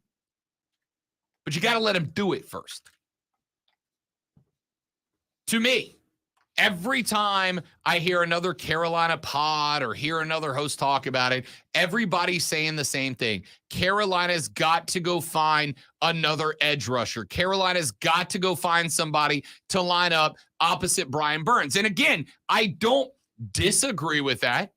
Jadeveon Clowney's out there. Carlos Dunlap's out there. Trey Flowers is out there. Yannick Ngakoue is out there. There's also, a receiver very unhappy in Buffalo that may. When's the last time Carolina had a legitimate number 1 receiver? Steve Smith. I was going to say, because it's been Christian McCaffrey. Yep. Steve Smith was the last clear number 1 wide receiver. Before that, that's not true. I would say that they had that guy in DJ. They just didn't have anybody that could get him the ball. Did they, though? Yeah. I mean, was he legitimate number 1? I think he's more of a number 2. I don't think they've had a number 1 since Steve Smith. So Steve Smith's better than DJ Moore. Steve Smith in his prime was better than DJ Moore. I'm not disagreeing with that. I'm saying DJ's got – now, I don't know if we're going to see it this year because, again, I still don't know what Justin Fields is going to do. A lot of reports out of Chicago that Justin Fields looked way better in OTAs than he ever has. Doesn't mean I believe that he's going to be a monster this year. He's still a running quarterback. I do. He's an amazing thrower of the ball. So we'll see. But let me put it this way. Just because I was curious, I went and looked at the list of Panthers all-time receiving leaders. Steve Smith is number 1 overall. No shock. Number 2, Muhsin Muhammad. You got to go back to Moose for number 2. Number 3, Greg Olsen. Now, Greg Olsen was a great tight end, but he was a tight end. And he's number 3 in franchise history receiving yards. And he's not a tight end in the vein of a Kelsey or one of those guys. He's a straight up tight end. He's a tight end. But you could put him in the vein of Gronk, though. Yep. I mean, the big guy who's the outlet. Throw it up like Greg, don't get it. But he's the 3rd most successful wide receiver. Now, 4th on that list is Wesley Walls. 5th on that list is DJ Moore. I think 1 or 2 more years, DJ Moore threatens Moose Muhammad as number 2. I don't know if he ever gets to Steve's numbers, but he takes 2 away from Muhammad. Number 6 on the list after DJ Moore was Christian McCaffrey, a running back. Number 7 was Mark Carrier. And number 8, Kelvin Benjamin. Yeah, that Kelvin Benjamin is the number 8 most successful wide receiver in the Panthers franchise history. Kelvin, I got too sturdy and I'm no longer in the league. That Kelvin Benjamin is in the not top 10, top 8. Carolina needs a number 1. They just do, right? I honestly, I was initially, when I saw the ranking of 31st out of 32, initially I was a little taken aback. I was like, is it really that bad? And then I got to thinking about it. You'd be probably around 16 if you had a number 1 wide receiver. The only team they are ahead of are the Houston Texans. You ready to play a fun home edition of the Rob Brown Show? Lonzo, name me a Texan wide receiver that's on the roster right now. I'll say present? Yeah. Present? Yep. I cannot. Correct. Robert Woods, who was the LA Rams' number 3 wide receiver when they were good, is number 1 for the Texans. They've got Noah Brown, Nico Collins, and John Mechie III, who they brought in. All right, so far, Carolina at least has some names that you recognize. Yeah. Houston does not. Yeah. Now, I'll say this. I think Carolina should be ranked ahead of the Tennessee Titans for the same reason. After Brown left Tennessee, who they got? Well, Tennessee's going to get Hopkins, so they'll have that. It's either them or the Patriots. Those are the only 2 teams you visit. Like. The Patriots are at 29, by the way. If they get D-Hop, that'll skyrocket. But they're running with Juju, and that's pretty much it. The Cardinals are at 28. D-Hop left. They do have Marquise Brown, but it's not a big number 1. They got a small wide receiver group. That doesn't pretend well to the NFL. So I could see Carolina being ranked more towards 23, 24. 31 was a little surprising. But it is also proof, like I said, Dalvin Cook's not the guy. That money needs to be invested in this order. Wide receiver 1. That doesn't mean just go get a wide receiver and make him one. I mean, you got to go get a number 1. Wide receiver 1, edge rusher 2, cornerback 3. That's the list. That's the priority. Nothing else at this point should matter to the Panthers. And these rankings prove that to me. Let's take a break. When we come back, Rob Manfred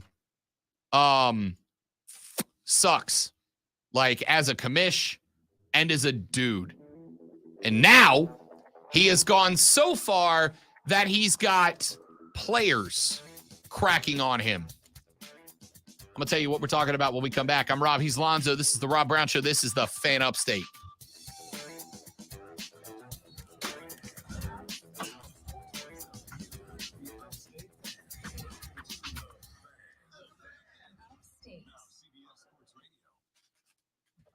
Tigers. Here's the sports flash on the Fan Up Station. Wyndham Clark is the U.S. Open champion. He held off Rory McIlroy to win by one shot at Los Angeles Country Club. The 29-year-old Clark finished at 10 under to capture his first major championship and his second pro win. McIlroy finished at 9 under. NASCAR was off this weekend. The Cup Series resumes at Nashville next Sunday. From there, it's on to Chicago for the Grand Park 220, a street race in the Windy City. Martin Truex Jr. is the current points leader at 525. William Byron second at 512. Ryan Blaney.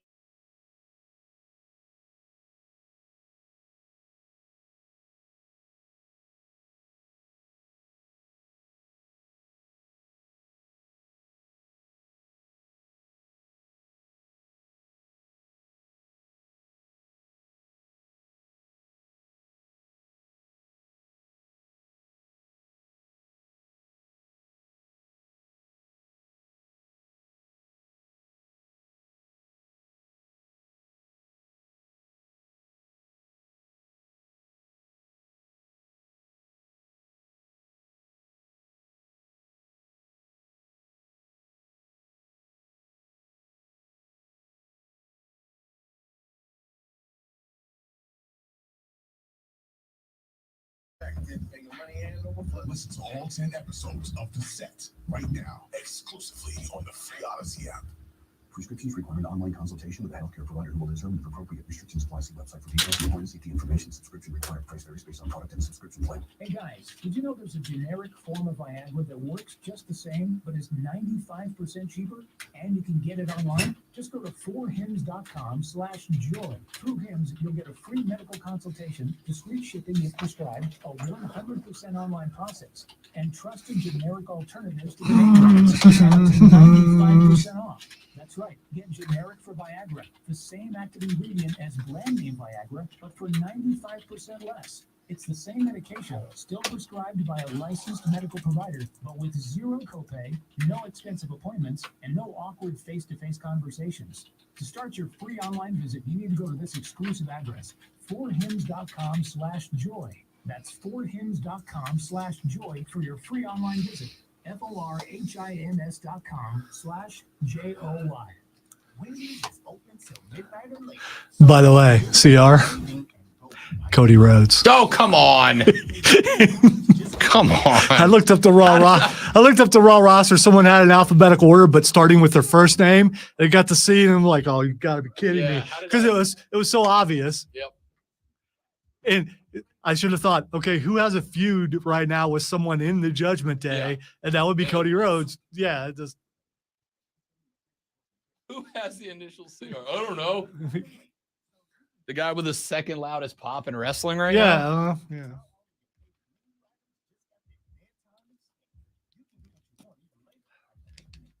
I didn't really think about that till just now. The contrast in the crowd when those two go against each other between it. Yeah. Which is going to be louder? It's going to be Dom's going to be louder. The boos are going to be louder than the cheers, I think. I'm just looking for the moment where Cody and Dom are having a conversation and it's just the audience flipping on each other over and over.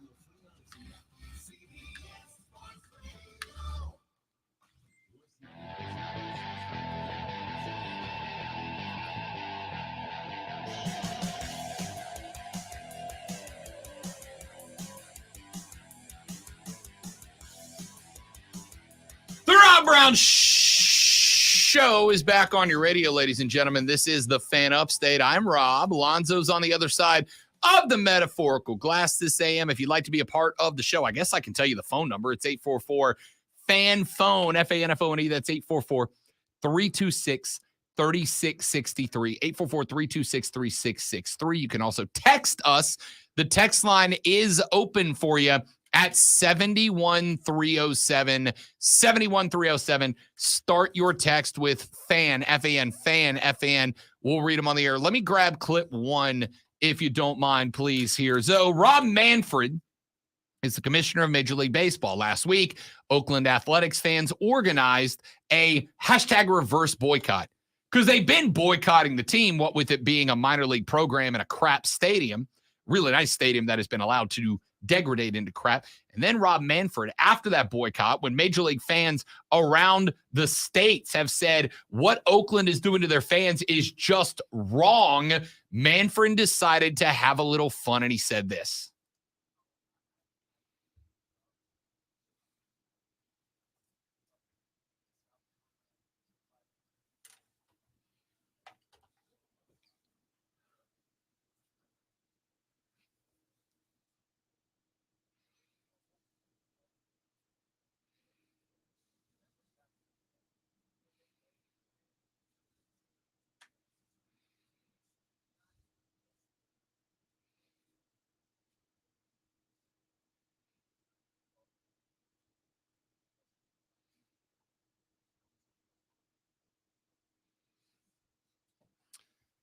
He also then went on to say, after he lied, was about there a that, stenographer there? It just sounds like all right.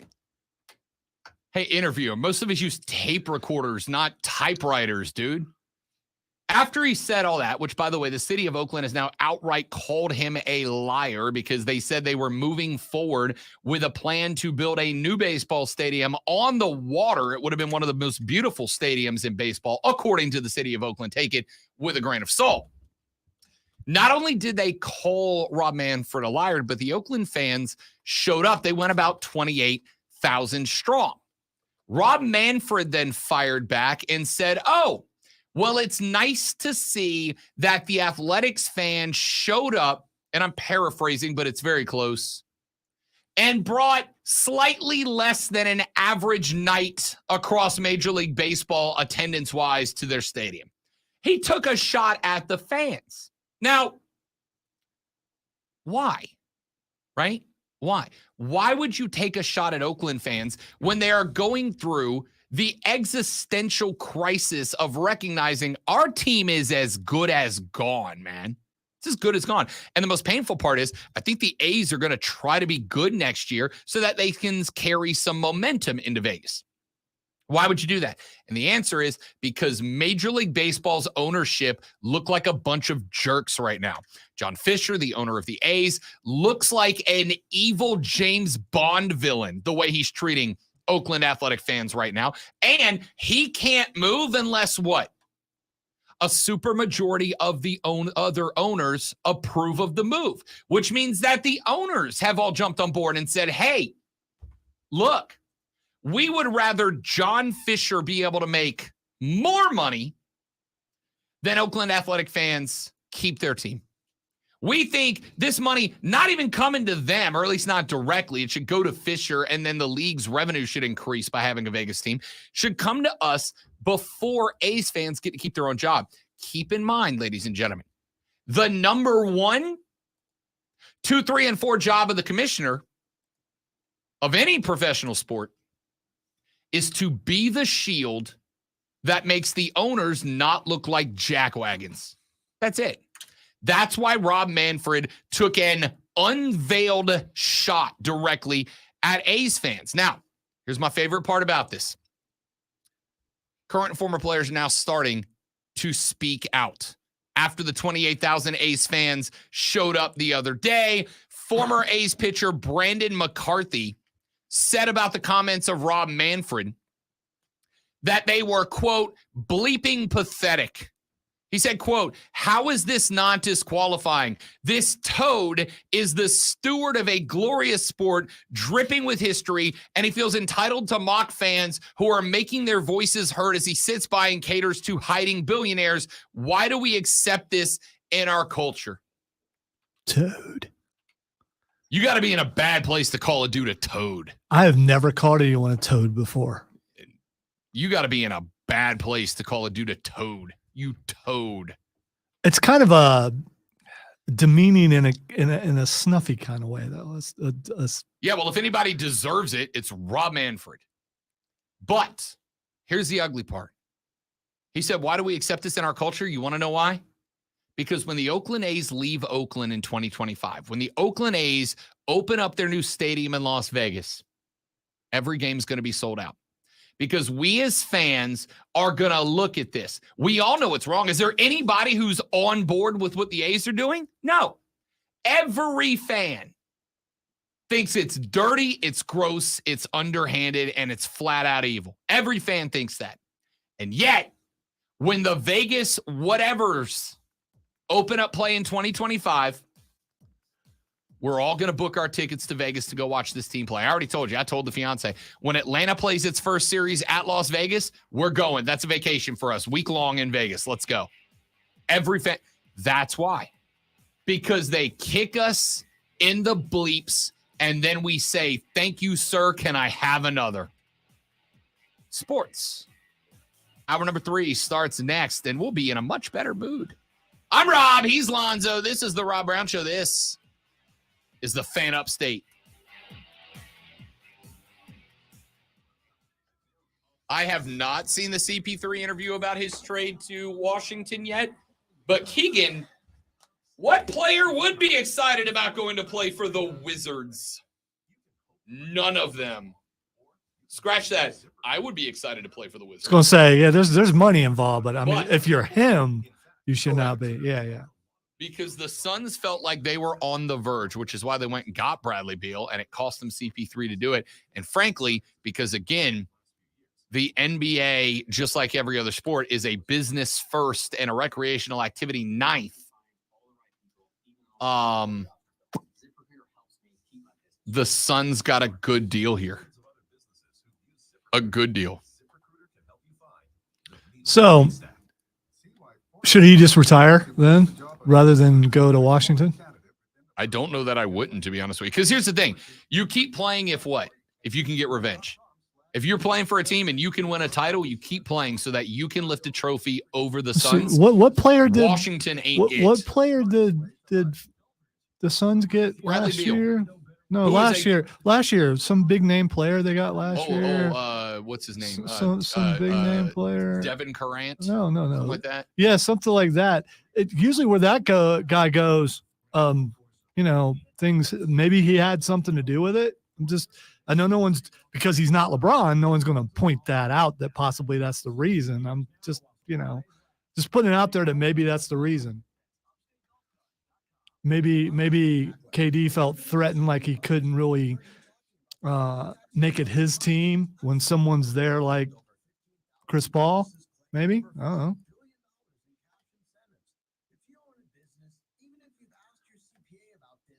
The only way he gets revenge is if he works his way to the Lakers. And would the Lakers want him?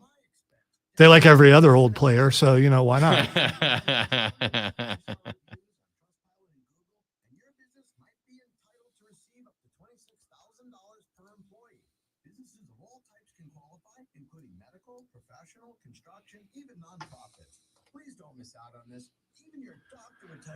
Yeah, Trey, we were talking about it earlier in the office about the presentation for the new AEW show. It was really good.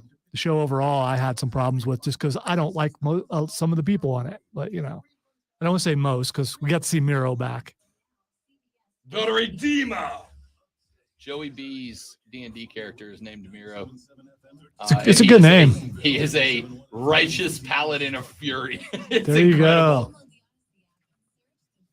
I just love that all my friends are dorks enough that we all play D&D and then base our characters off of professional wrestlers. I know I'm in good company.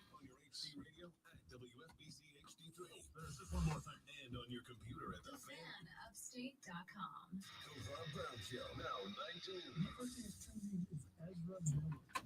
Ezra Miller is the actor who plays the Flash in the Flash movie in DC. I knew that. He was arrested at a karaoke bar. He didn't appreciate. He's saying creep so badly. No, he didn't. That it was considered assault. He wanted them to stop singing at the karaoke bar. Take me too, because yes, Ezra, you are correct. You know what needs to stop in America? Karaoke. So what song do you think it was? I'm a creep.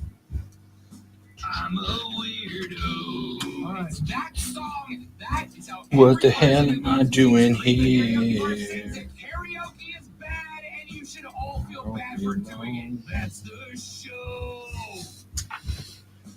It's all over. Same great show, new time. The Rob Brown Show. Now 9 to noon, only on the Fan Upstate. Wake up, people! I don't know that show, James.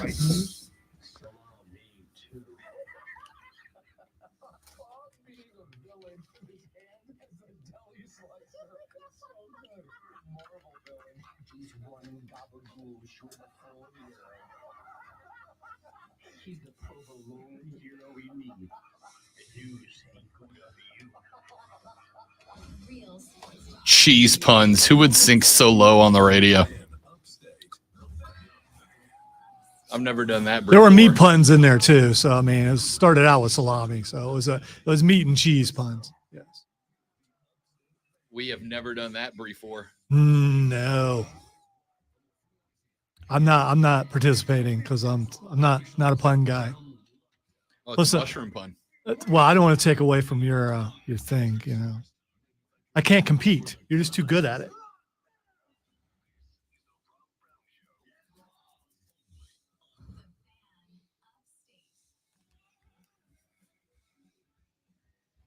Exactly, Joe. It's not supposed to do that, right? Man, you ever have that friend that's always breaking stuff? Yeah, you probably this For is the record. This is so I get to turn your mic on and off.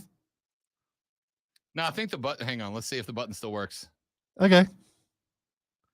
You got to have that thing in there. Yeah. We'll try. I mean, I can contact engineering. We'll turn it off and then try to turn it back on. It is off. Oh, you can't turn it back on. I can't turn it back on. Chris! Welcome to the Rob Brown Show. The thing you've wanted forever. It's the Lonzo Hour right now. Don't do that. Here, I turned you on. Do not do that. I don't want you to get shocked or something. He's going to stick a metal object inside of something electronic. There's all right. So I will send engineering an email. I'm not going to play with it anymore. Yeah, stop it. I just want to see if I can. Okay. I pushed the on button. So would it be wrong of me to lift the audio where Rob just said I'm not going to play with it anymore and just to use it for all kinds of things? Would that be wrong of me? That'd be wrong of me to yeah. I'm definitely going to do that. If I was you, I would definitely do that. Yes, correct. I pushed the on button for the mic, as I have been doing for 3.5 years now. And the on button, Lonzo, is now technically off. So, hey, Captain America, Chris Evans down the hall. I am following the proper channels right now and sending an email to engineering. I would have much preferred that we text him and not put this into the corporate universe. Well, see, here's the thing. Also, if you send an email and engineering fixes it, it looks good on engineering because then that email goes to everyone. They go, yeah, engineering came and fixed something. So when you get those whiners down the hall who always complain that engineering never does anything for them, then you counter it with these positive things where engineering came in. I'm trying to look out for my guys. I appreciate it. I would have been much happier to let them Attention come fix it. Engineering. Rob broke something else. Yeah, no. I would have rather sent the email. Engineering fixed something that was broken. Don't know by whom. Could have been anybody. Of course, I also did open the show by going, I broke it. So probably not the best strategy. Anyway, the third, the final, the best, the money hour of the Rob Brown Show starts now. Welcome back, ladies and gentlemen. This is the Fan Upstate. Here's how I'm wording it. The mic on button has found its way out of its housing. Can someone come and fix it? There. This way, I didn't point the finger at anyone. And I'm not even being specific as to whose mic it is. You're welcome. Everybody knows. They know. They know. They know. Not shocking anybody here. Ladies and gentlemen, got a lot to get to in this hour of the radio broadcast as we wrap up the weekend. A big congratulations to a kid with the first name Wyndham. Wyndham Clark is your U.S. Open champion. If I'm Ricky Fowler, I'm probably very, very, very, very, very, very, very, very, very frustrated right now because old Rick put down an 8 under 62 on Thursday in round 1 of the U.S. Open. Perchance the second largest of the majors on the tour. And then he carried that momentum, shot very well over the weekend until Championship Sunday when the wheels came off. Ricky Fowler struggled greatly down the stretch. He ended up going 5 over in the final round. 5 over meant that he ended up finishing at -5. Now, Lonzo, I'm bad at math here, so help me out.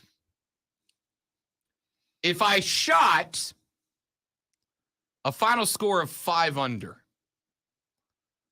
and I was 5 over on the last day, had I shot par on the last day, my final score would have been. Wow, that's This 10, is golf math. I know it's not 10, regular math. 10 under? That is correct. You putting your hands up didn't help. I was trying to just show you 10. Yeah, this Just because I realized halfway through, I'm like, yeah, I thought you were getting ready to do a self high five, so I was a little worried. bang! So, had Ricky just shot par on Sunday, nothing spectacular.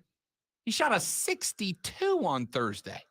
Had he just shot par on Sunday, Ricky Fowler would have ended Sunday's round with a cumulative score of 10 under.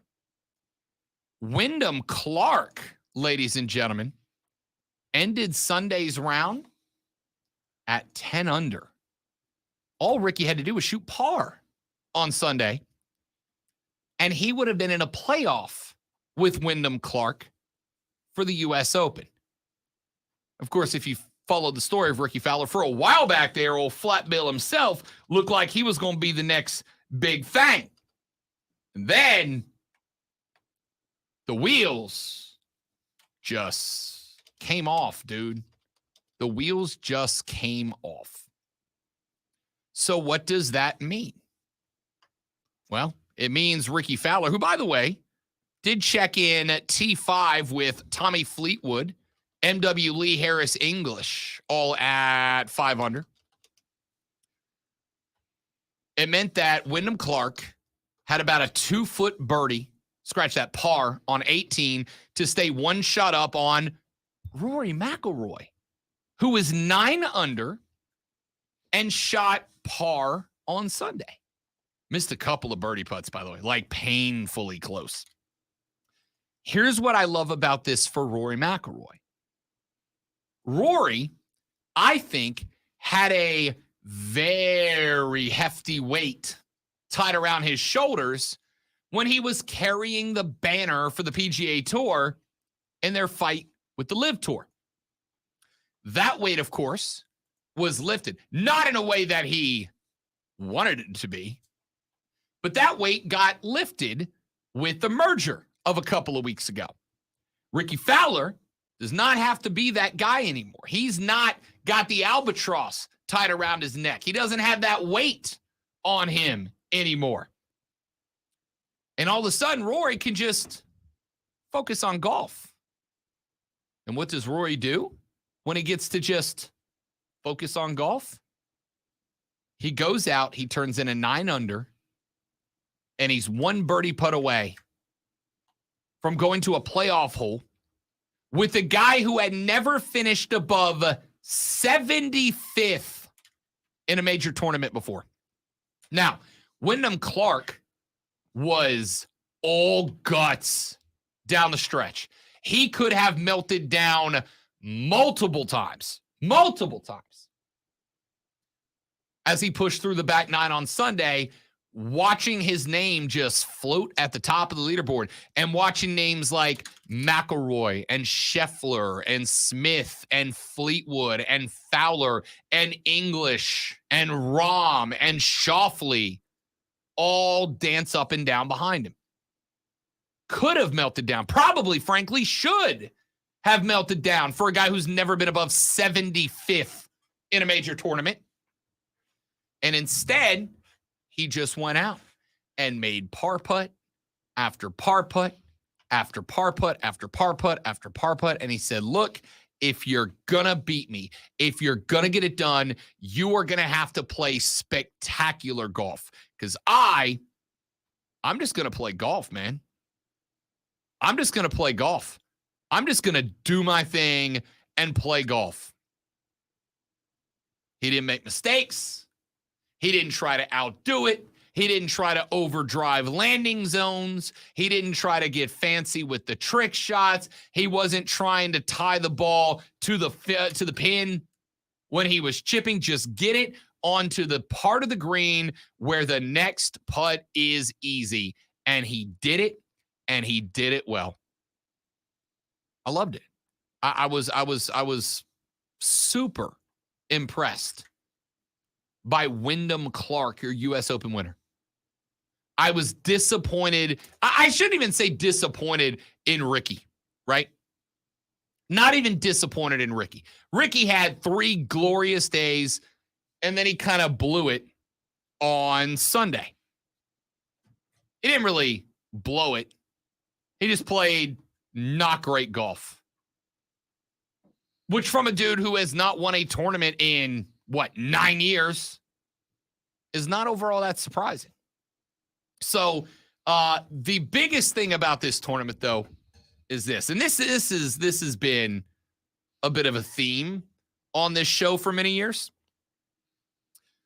When administration, ownership, etc., makes it out. Listen, in every decision that they make,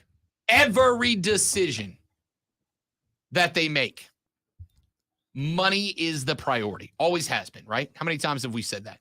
If you want to know why a decision got made by an owner, by a commissioner,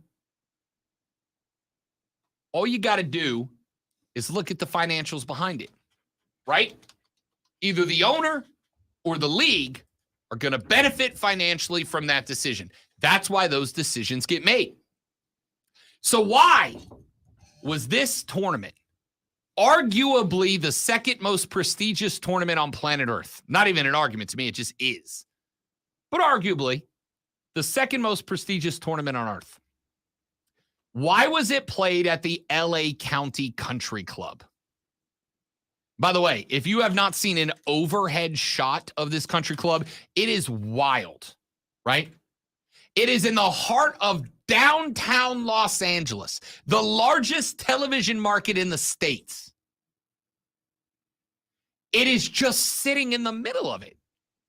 It's just like if you ever seen those overhead pictures, Lonzo, of New York City, and then there's like Central Park right in the middle, and it's like just industrial wasteland and residential buildings, and then there's just this big old patch of green for no reason right in the middle of it. Yeah, I saw it in Spider-Man as I was. Yes, because you can stand up on the tallest building and you can look and you can see exactly where it is. It's that, but it's a golf course. The Playboy Mansion backs up to the LA Country Club. Membership fees to be a member at the LA Country Club are $250,000 a year. And by the way, you can't be a celebrity and be a member there. They don't want celebrities there because it's so private. Now, that by itself isn't the worst thing in the world. A lot of these tournaments are played at ridiculously guarded clubs. Of course, none more so than Augusta National. Here's what I did have a problem with. When they announced it, and they put the tickets up for sale, the overwhelming majority of tickets were purchased by members at the club. There was an estimated 9,000 non-LA Country Club members in the gallery at the U.S. Open. 9,000. Lonzo, if 9,000 people showed up to a Clemson football game in one little stadium, what would we say about the audience on the show the next Monday?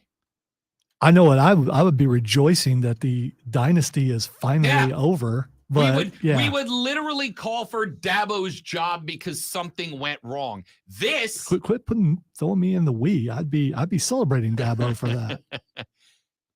9,000 golf fans. The rest of the tickets went to LA Country Club members and their guests. 9,000. And by the way, most of the country club members live on, near, or around the golf course, which means they probably weren't there for all 4 days. They showed up on Sunday for championship round, which meant that if you were watching this tournament, it looked dead. It looked dead. In fact, I was watching yesterday. See, I don't know what I expect out of a golf crowd. A golf clap is a thing for a reason. I mean, are you expecting Happy Gilmore type stuff?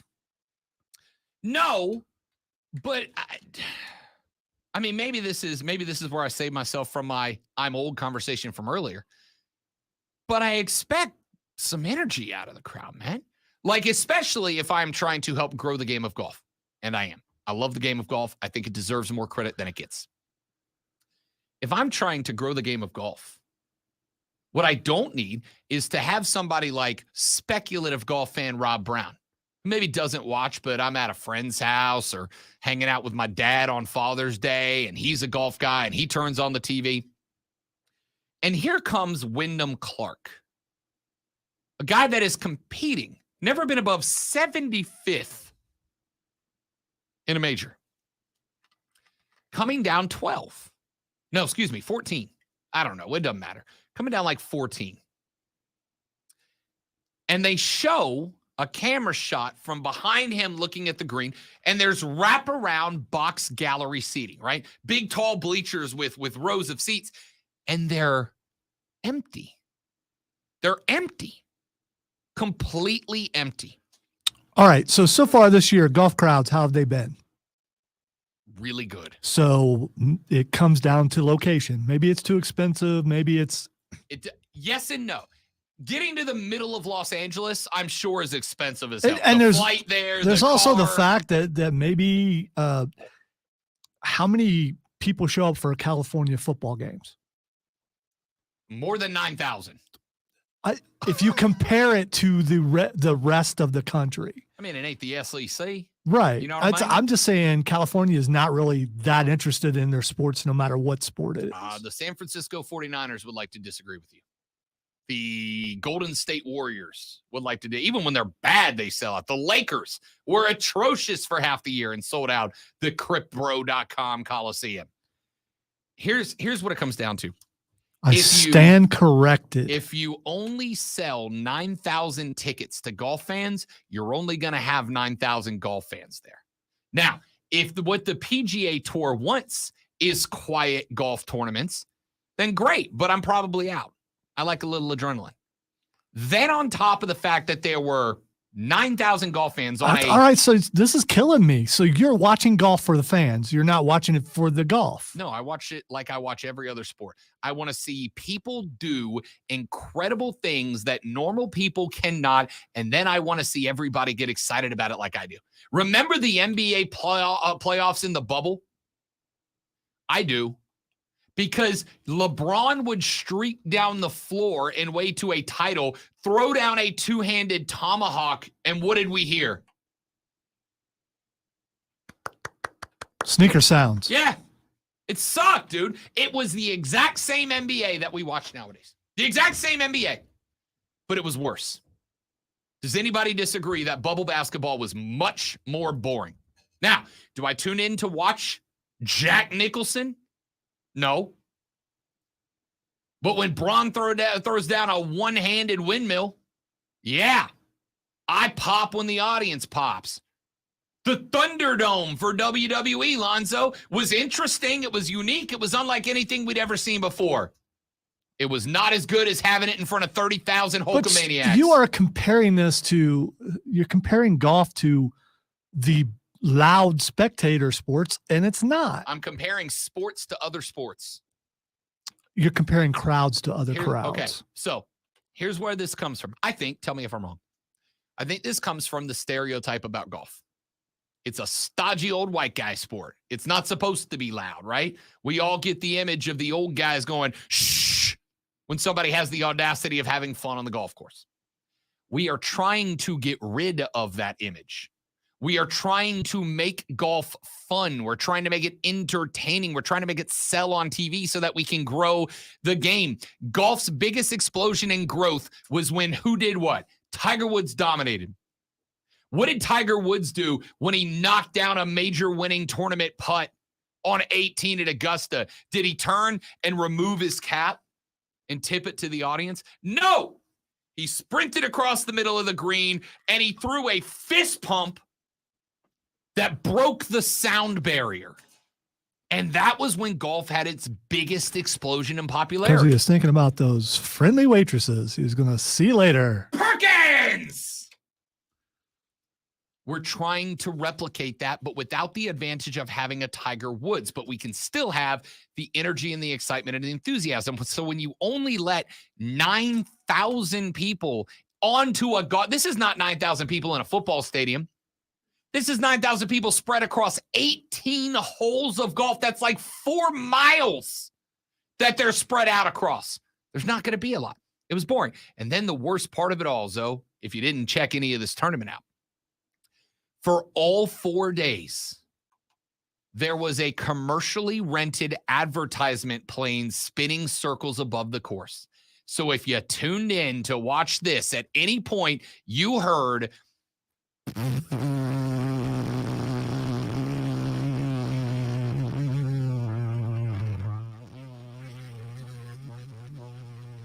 all right, stop it. in the background. What was it, pulling a sign or something? What did the sign say? It was for a seltzer, Okay. a boozy beverage. Okay. No, I got no problem with advertisements in golf, but the whole weekend, I was watching. If they used a blimp, would you have been able to hear it because there were no people there? You could. They did, and you could. The blimp was higher, and it wasn't as obnoxious. But whenever the plane would like go get gas or whatever, you could hear the blimp. It was obnoxious. I was sitting down yesterday on the couch. It's like, I don't know, 6 o'clock, 6:30, because also being on the left coast and we being in the Eastern time, this tournament ended at 9 o'clock at night. So you got some primetime golf. Why are you complaining? It was late. I didn't hit it. Everybody I was going to say it's only late if you're old. That's true. I was watching soccer when this golf tournament ended. All right. That's how late it was. So I was sitting on the couch. It's like 6:30, right? Fiance and I have done the yard work. Now we're both getting our stuff ready for today. She's doing her stuff for her job. I'm starting to get topics for the show today.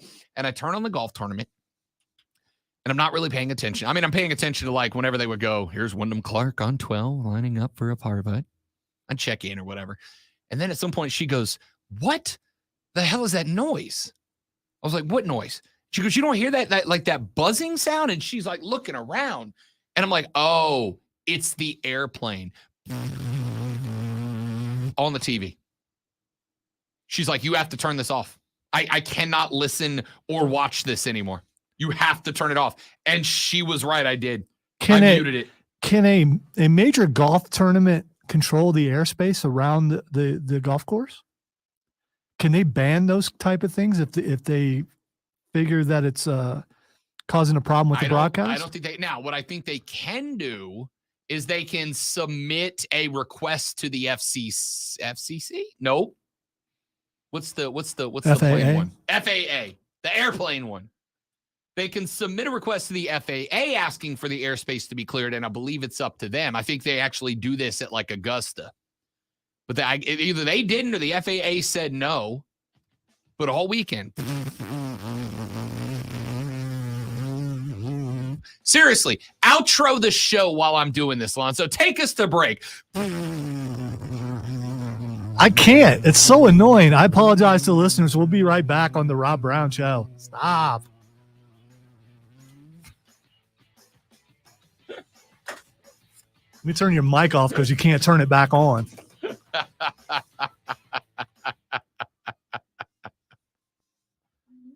Chris came in and looked at it. Was like, nope. Yep. Left. Be right back, guys.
Shoulders, hips. You need to stop what you're doing and call QC Kinetics for a free consultation right now. Shouldn't have let him know that that noise is annoying me because he'll do it like the rest of the show, which I both appreciate and hate at the same time.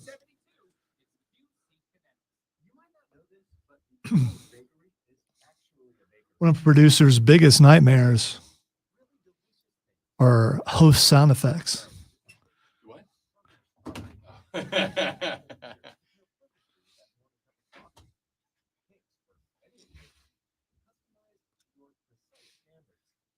So, if you were going to break any buttons, you should have broke the other two. do you know who Manolo is? The Spanish golf guy on like Twitter and all that? All right, well, then never mind. Sorry. For those of you that know who Manolo is, one of my favorites. The dude's hilarious. He does golf lessons on like TikTok and Twitter, but he's hilarious. Anyway, one of my buddies was working the US Open this weekend and put up a video on Twitter where he's in a golf cart. He's a sheriff's deputy. So the PGA has hired him. So he goes to different events and he works the events for him. So he was at the US Open and he's like in a golf cart with his phone and he's like, I got a surprise for everybody. And Manolo takes his phone and starts talking and it's freaking hilarious. But he met Manolo. He met like half the guys in the field. And he was so disappointed. He was so disappointed because he was supposed to be the escort for Margot Robbie at the Open. Yeah, that would make you disappointed if you didn't get to do it. She wasn't disappointed. He was working security. He was very happy to protect Harley Quinn. No, that's what I meant. She no-showed on him. That was his thing. Which he said was good because then he basically like he didn't really have anything to do. He just kind of like worked security and hung out with the golfers. But he was supposed to drive Margot or Robbie around at a golf course all day. By the way, Josh, that's exactly what that was.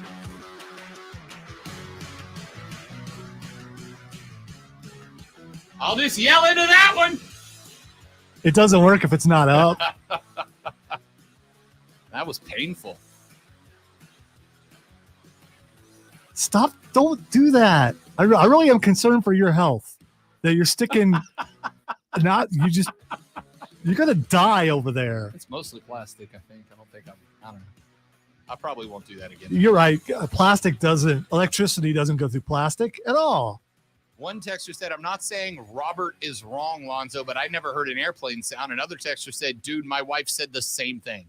Yeah, I had to mute the golf tournament to finish it. It was awful. All right. Wow, you muted the golf tournament.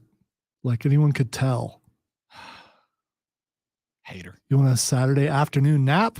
Sunday. Let's watch some golf or Sunday. U.S. Open, son. By the way, golfing is fun. It is fun. I've been golfing. People won't take me now because of my hair or something. But yeah, golfing is fun, but it's not fun to watch on TV. Oh, I couldn't disagree more. I mean, I wouldn't be able to tell if the crowd was there or not. But if the airplane sounded like you making the airplane sound, then I would have to turn it off. You know what? I'm going to find a clip of it after the show and play it for you. And then I'm just going to grab that sound, cut it, and loop it and play it in the background of the Fortress of Nerditude for like an hour.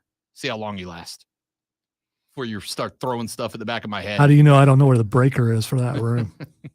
I can go work somewhere else. So Michael Jordan's out as the owner of the Charlotte Hornets. He catches a payment just shy of $3 billion to sell his ownership of the team. And my response, if you missed it last week, was, and I quote, good. Because I thought Michael Jordan had a duty and a responsibility to the team that he frankly did not fulfill. I think he had an obligation to utilize his powers for good for the Hornets, and I don't think he did that. So instead, he's going to get $3 billion, and then he's going to go become a face of the league. It's better for him. It's better for Charlotte. And the new ownership group was announced, and it includes very popular rap artist J. Cole, who, by the way, is a North Carolina native and a pretty good basketball player of himself, big NBA guy. It is wild to me that I truly and genuinely believe, Lonzo, J. Cole will be better for the Charlotte Hornets than Michael Jordan. Mike didn't have anything to gain, right? Because Mike was in it for that cash money, bro. And I don't have a problem with that. Most of the things I do for cash money. That's why I got 17 jobs. 37. I got no issue with that. But I do have an issue when you do something for a job that impacts other people, right? I do this job for money. But could you imagine if I came in here and just went, hey, everybody, it's the Rob Brown Show here in the Fan Upstate. Clemson got a new recruit. Running back out of Georgia, 4-star. 4.40. Real quick guy. There's an entire station that does that. Dabo's doing a real good job recruiting. And, that like they're just amazing, man. Like they're just really good. That would suck. Now, I will tell you, I think a lot of people probably would prefer that to what I do now, but I'm still getting paid. Cha-ching. Anyway, when you have a job that impacts other people, that other people invest in, and again, as a fan, you invest in your team.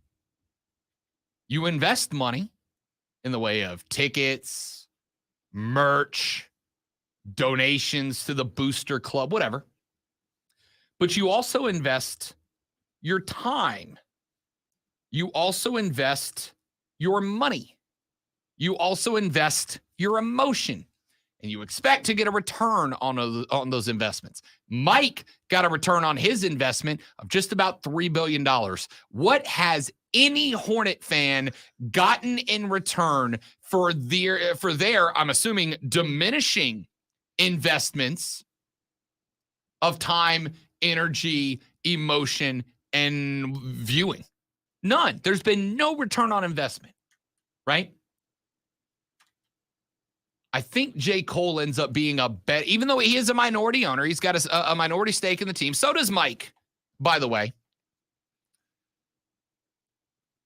J. Cole has a return on investment in this team being good. Mike can't get more publicity, right? Mike can do anything, and it's front page news, especially in the Carolinas, where he cut his teeth playing college ball. Mike can do anything, and it's all over the news. J. Cole has a massive opportunity here. Again, a minority owner, but he's also going to be the most well-known owner. Here, I can prove it. This team got sold on Friday, Lonzo. Name me any of the buyers. You can't. Those two guys that were in the story when we broke the news Friday, those two dudes, one of them had minority stake in another team. The Hawks, correct. I remember that much from the story. That's pretty good, and probably more than most people know. Neither one of those guys is Michael Jordan, though. Correct. But how many owners in basketball do you know?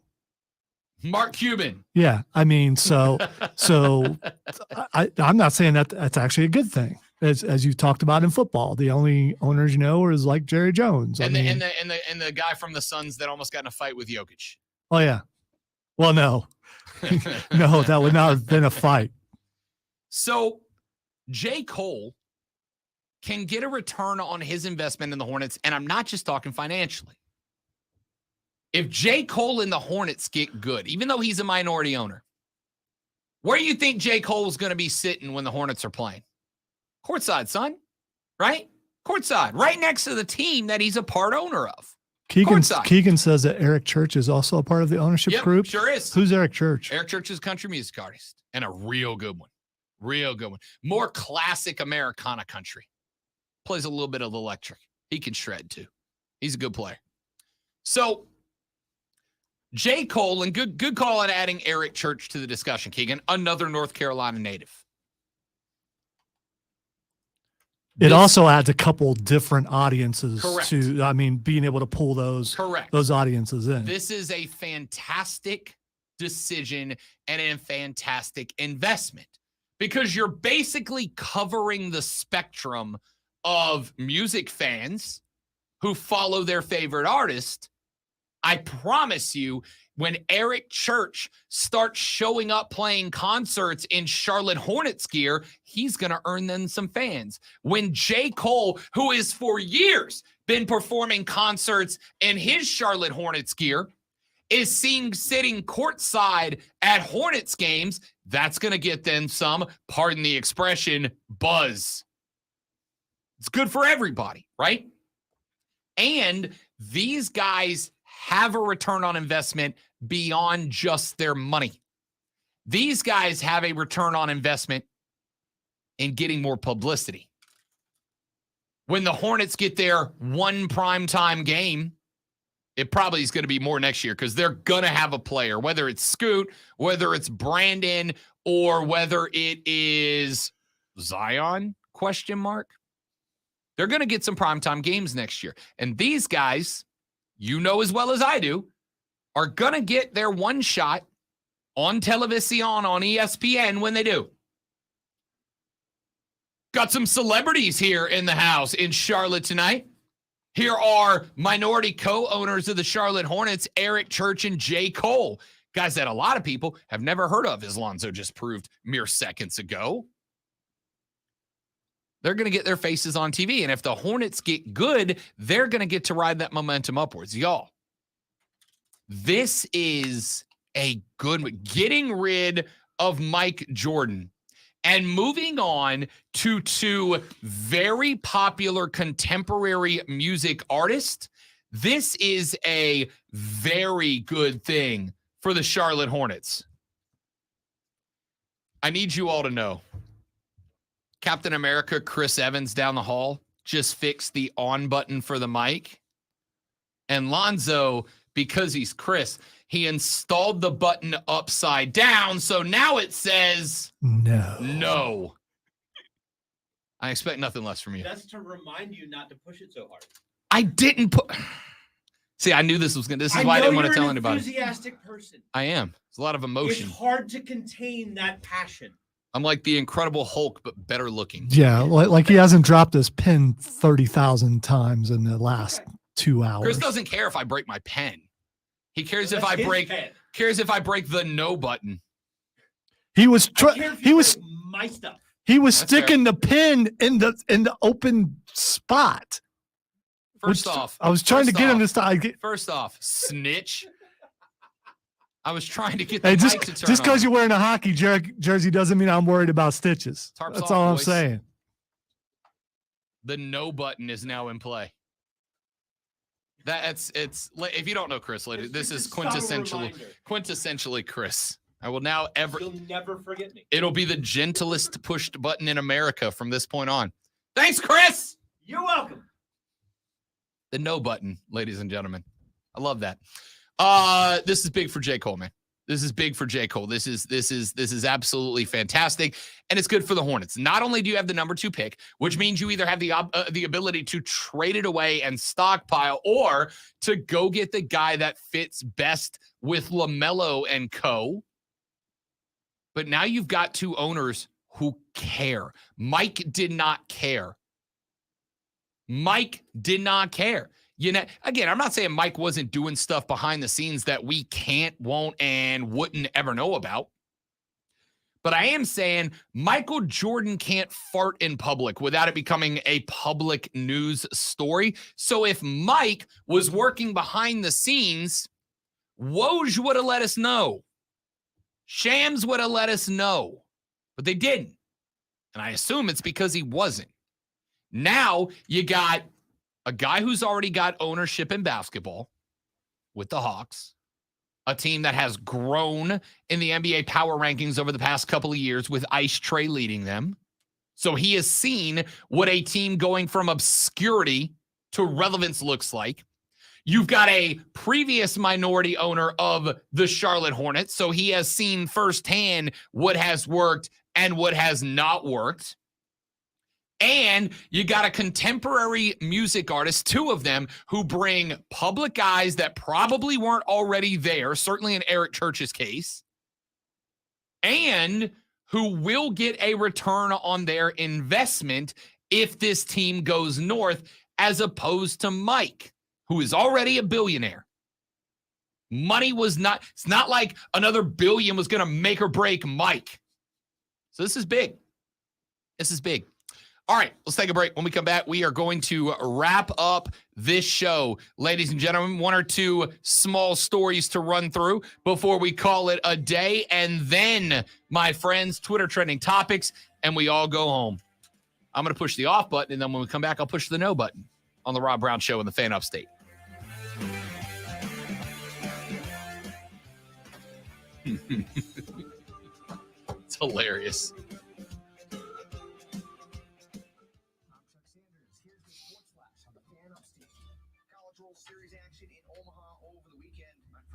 Ooh, the Upstate Shakespeare Festival is taking place today. If it doesn't ring, it really does. I just wanted to see it. It's more funny to see it. It really is. Yeah, Chris used to do Shakespeare in the Park a bunch back in the day. Does mother know you weareth her drapes?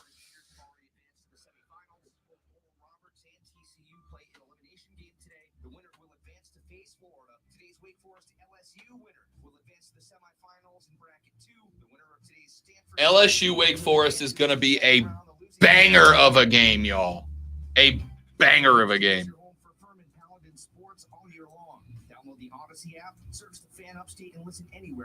That would be enough. I'm Ryan Radke with NFL Network Now on the Westwood One Radio Network. Chief defensive tackle Chris Jones was absent for the team's recent mandatory. Now I gotta see if I can get Chris to fix my laptop. Jones is entering the final year of his current deal and has made it clear he wants to be a Chief for the rest of his career. GM Brett Beach believes they're in a good spot with Jones saying, quote, "We have great communication and there's a lot of time before camp," end quote. The 7-year veteran matched the career high 15.5 sacks, no longer 29 quarterback hits, 17 tackles for loss, 2 forced fumbles, and 4 passes defense in 2022. Chiefs players are set to report to training camp the week of July 17. I said that, and he sends me an email.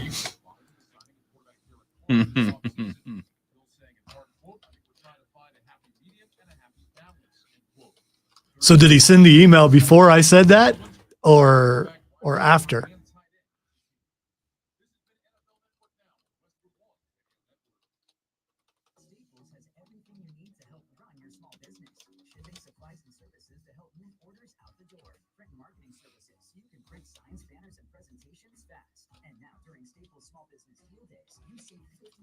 When you buy any combination of 5 or more boxes, mailers, and shipping tubes. Plus, find new deals for small business in-store every week.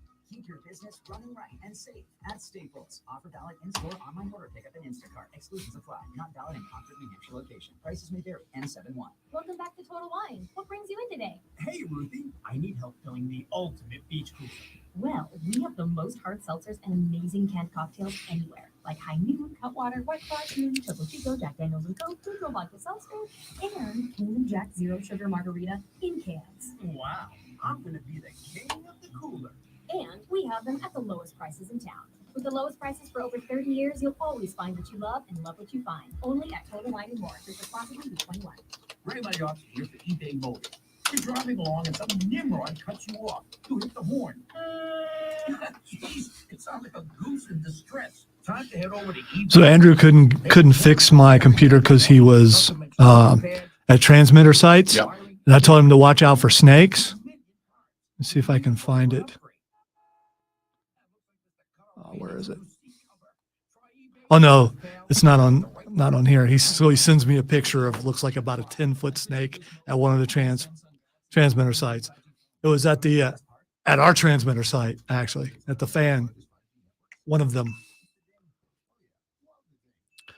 looked like a black snake. So according to everyone else, that's okay. It's not though, because it was like 6 to 8 foot long. No, thank you. Might as well be a python to me. We had a probably 3.5 foot rat snake a couple of days ago that had climbed on the back wall into the grout cracks between the brick, like where the grout is, and he was like snaked in there, right? And his head was at the back door. So he's like snaked into the grout work, and I haven't told this story, and I hope that you guys appreciate it. Courtney's like, she sees it and she freaks out. She's like, I don't want snakes near the house. I'm like, hey, he's a good snake. He eats the rats. He keeps the rodents from getting in the house. He should die. Not a chance. He's a good snake. All snakes should die. Not even a little. A horrible death. Would you rather have snakes outside or rats inside? Neither. I can choose neither. And one can help get rid of the other. So.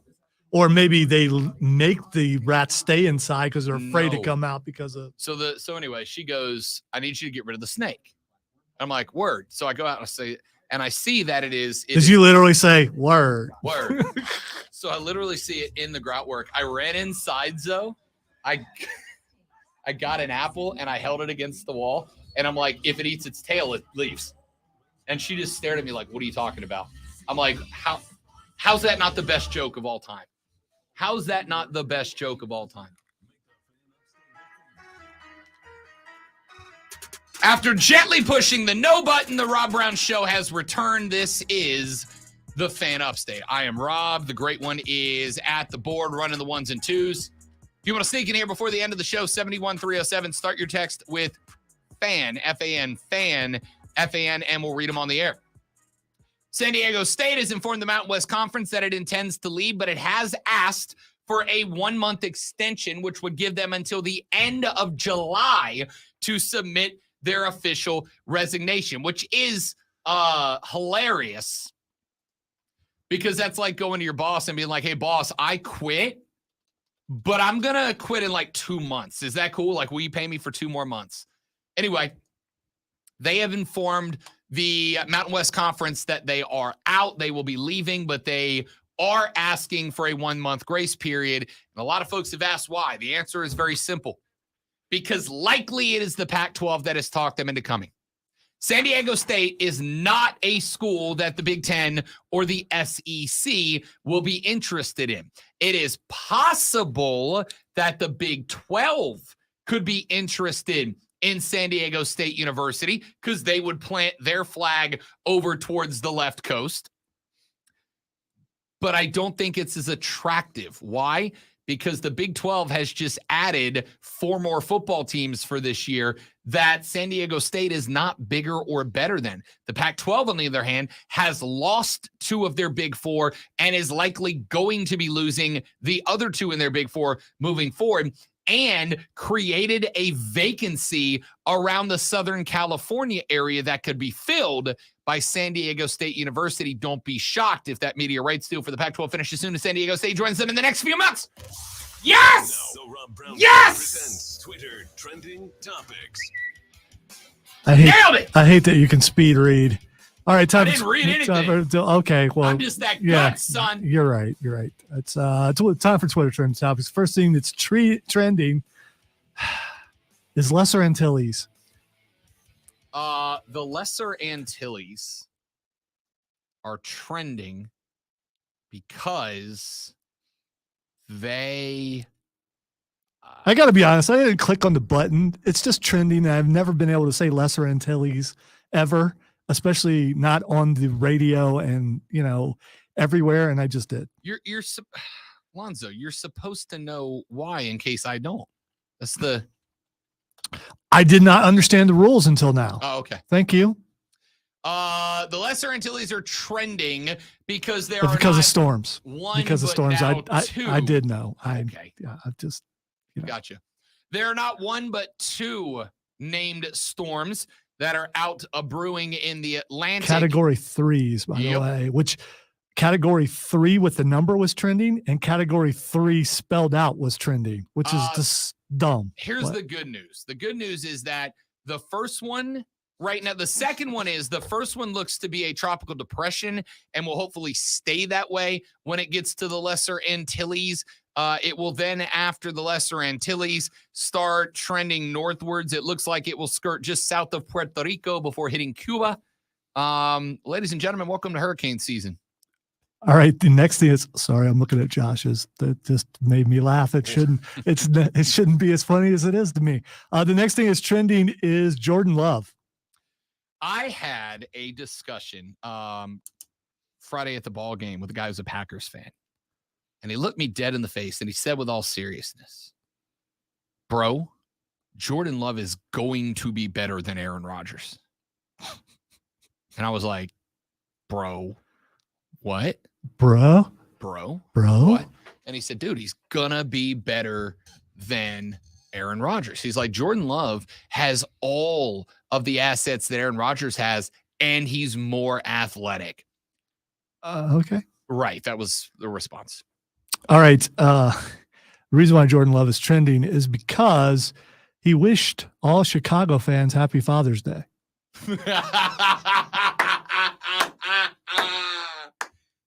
I now like Jordan Love. Yeah, but people can't tell if it was real, if he knew what he was doing. It just until he gets snarky about something else, we won't know for sure if it was one or the other. All right, the next thing is trending is the Elite.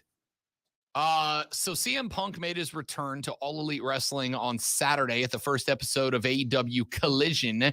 And Lonzo and I had this discussion. We'll probably, I'm assuming, jump into it on Fight Club with Lonzo on Thursday.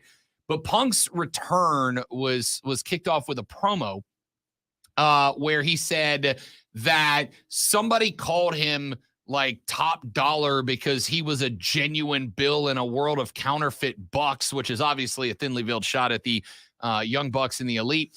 And then later on, he said, people wanted me to come out and apologize, and I will. I apologize to all of you that you are as soft as your favorite wrestlers. And so the debate is, was this Punk popping off at the mouth in his first time back? Or, as I think it is, because I'm taking Lonzo's role, was this a work and Punk is basically creating his next character based on what got him kicked out of AEW in the first place? We shall see. By the way, from what I can tell, the reason why it's trending is they were not there Saturday and they will not be there Wednesday. And because they're not going to be there Wednesday, CM Punk might actually be booked Wednesday, which, they kind of help run the place. And when they're not there, it's kind of a statement unless the boss told them to stay home. We'll see. Ladies and gentlemen, that's it. That's the show. Thank you very much for hanging out. Hope that you enjoyed it. We are back tomorrow. We'll do it all over again, but better. Somehow we'll figure it out. He's Lonzo. I'm Rob. Thanks for listening. And we're back here tomorrow on the Rob Brown Show in the Fan Upstate. Later, brother.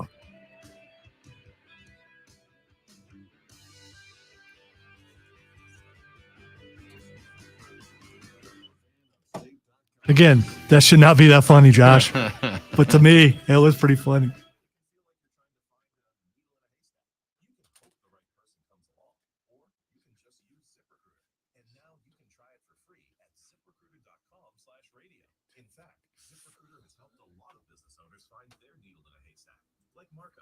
President of operations at Telly Tires and Auto Centers. Because Telly Tires has grown a lot in the last few years, Marco needed to hire everyone from a receptionist to All right, guys, you're all spectacular people. I appreciate you as always. Thanks for hanging out with us. As always, share the show around your social media.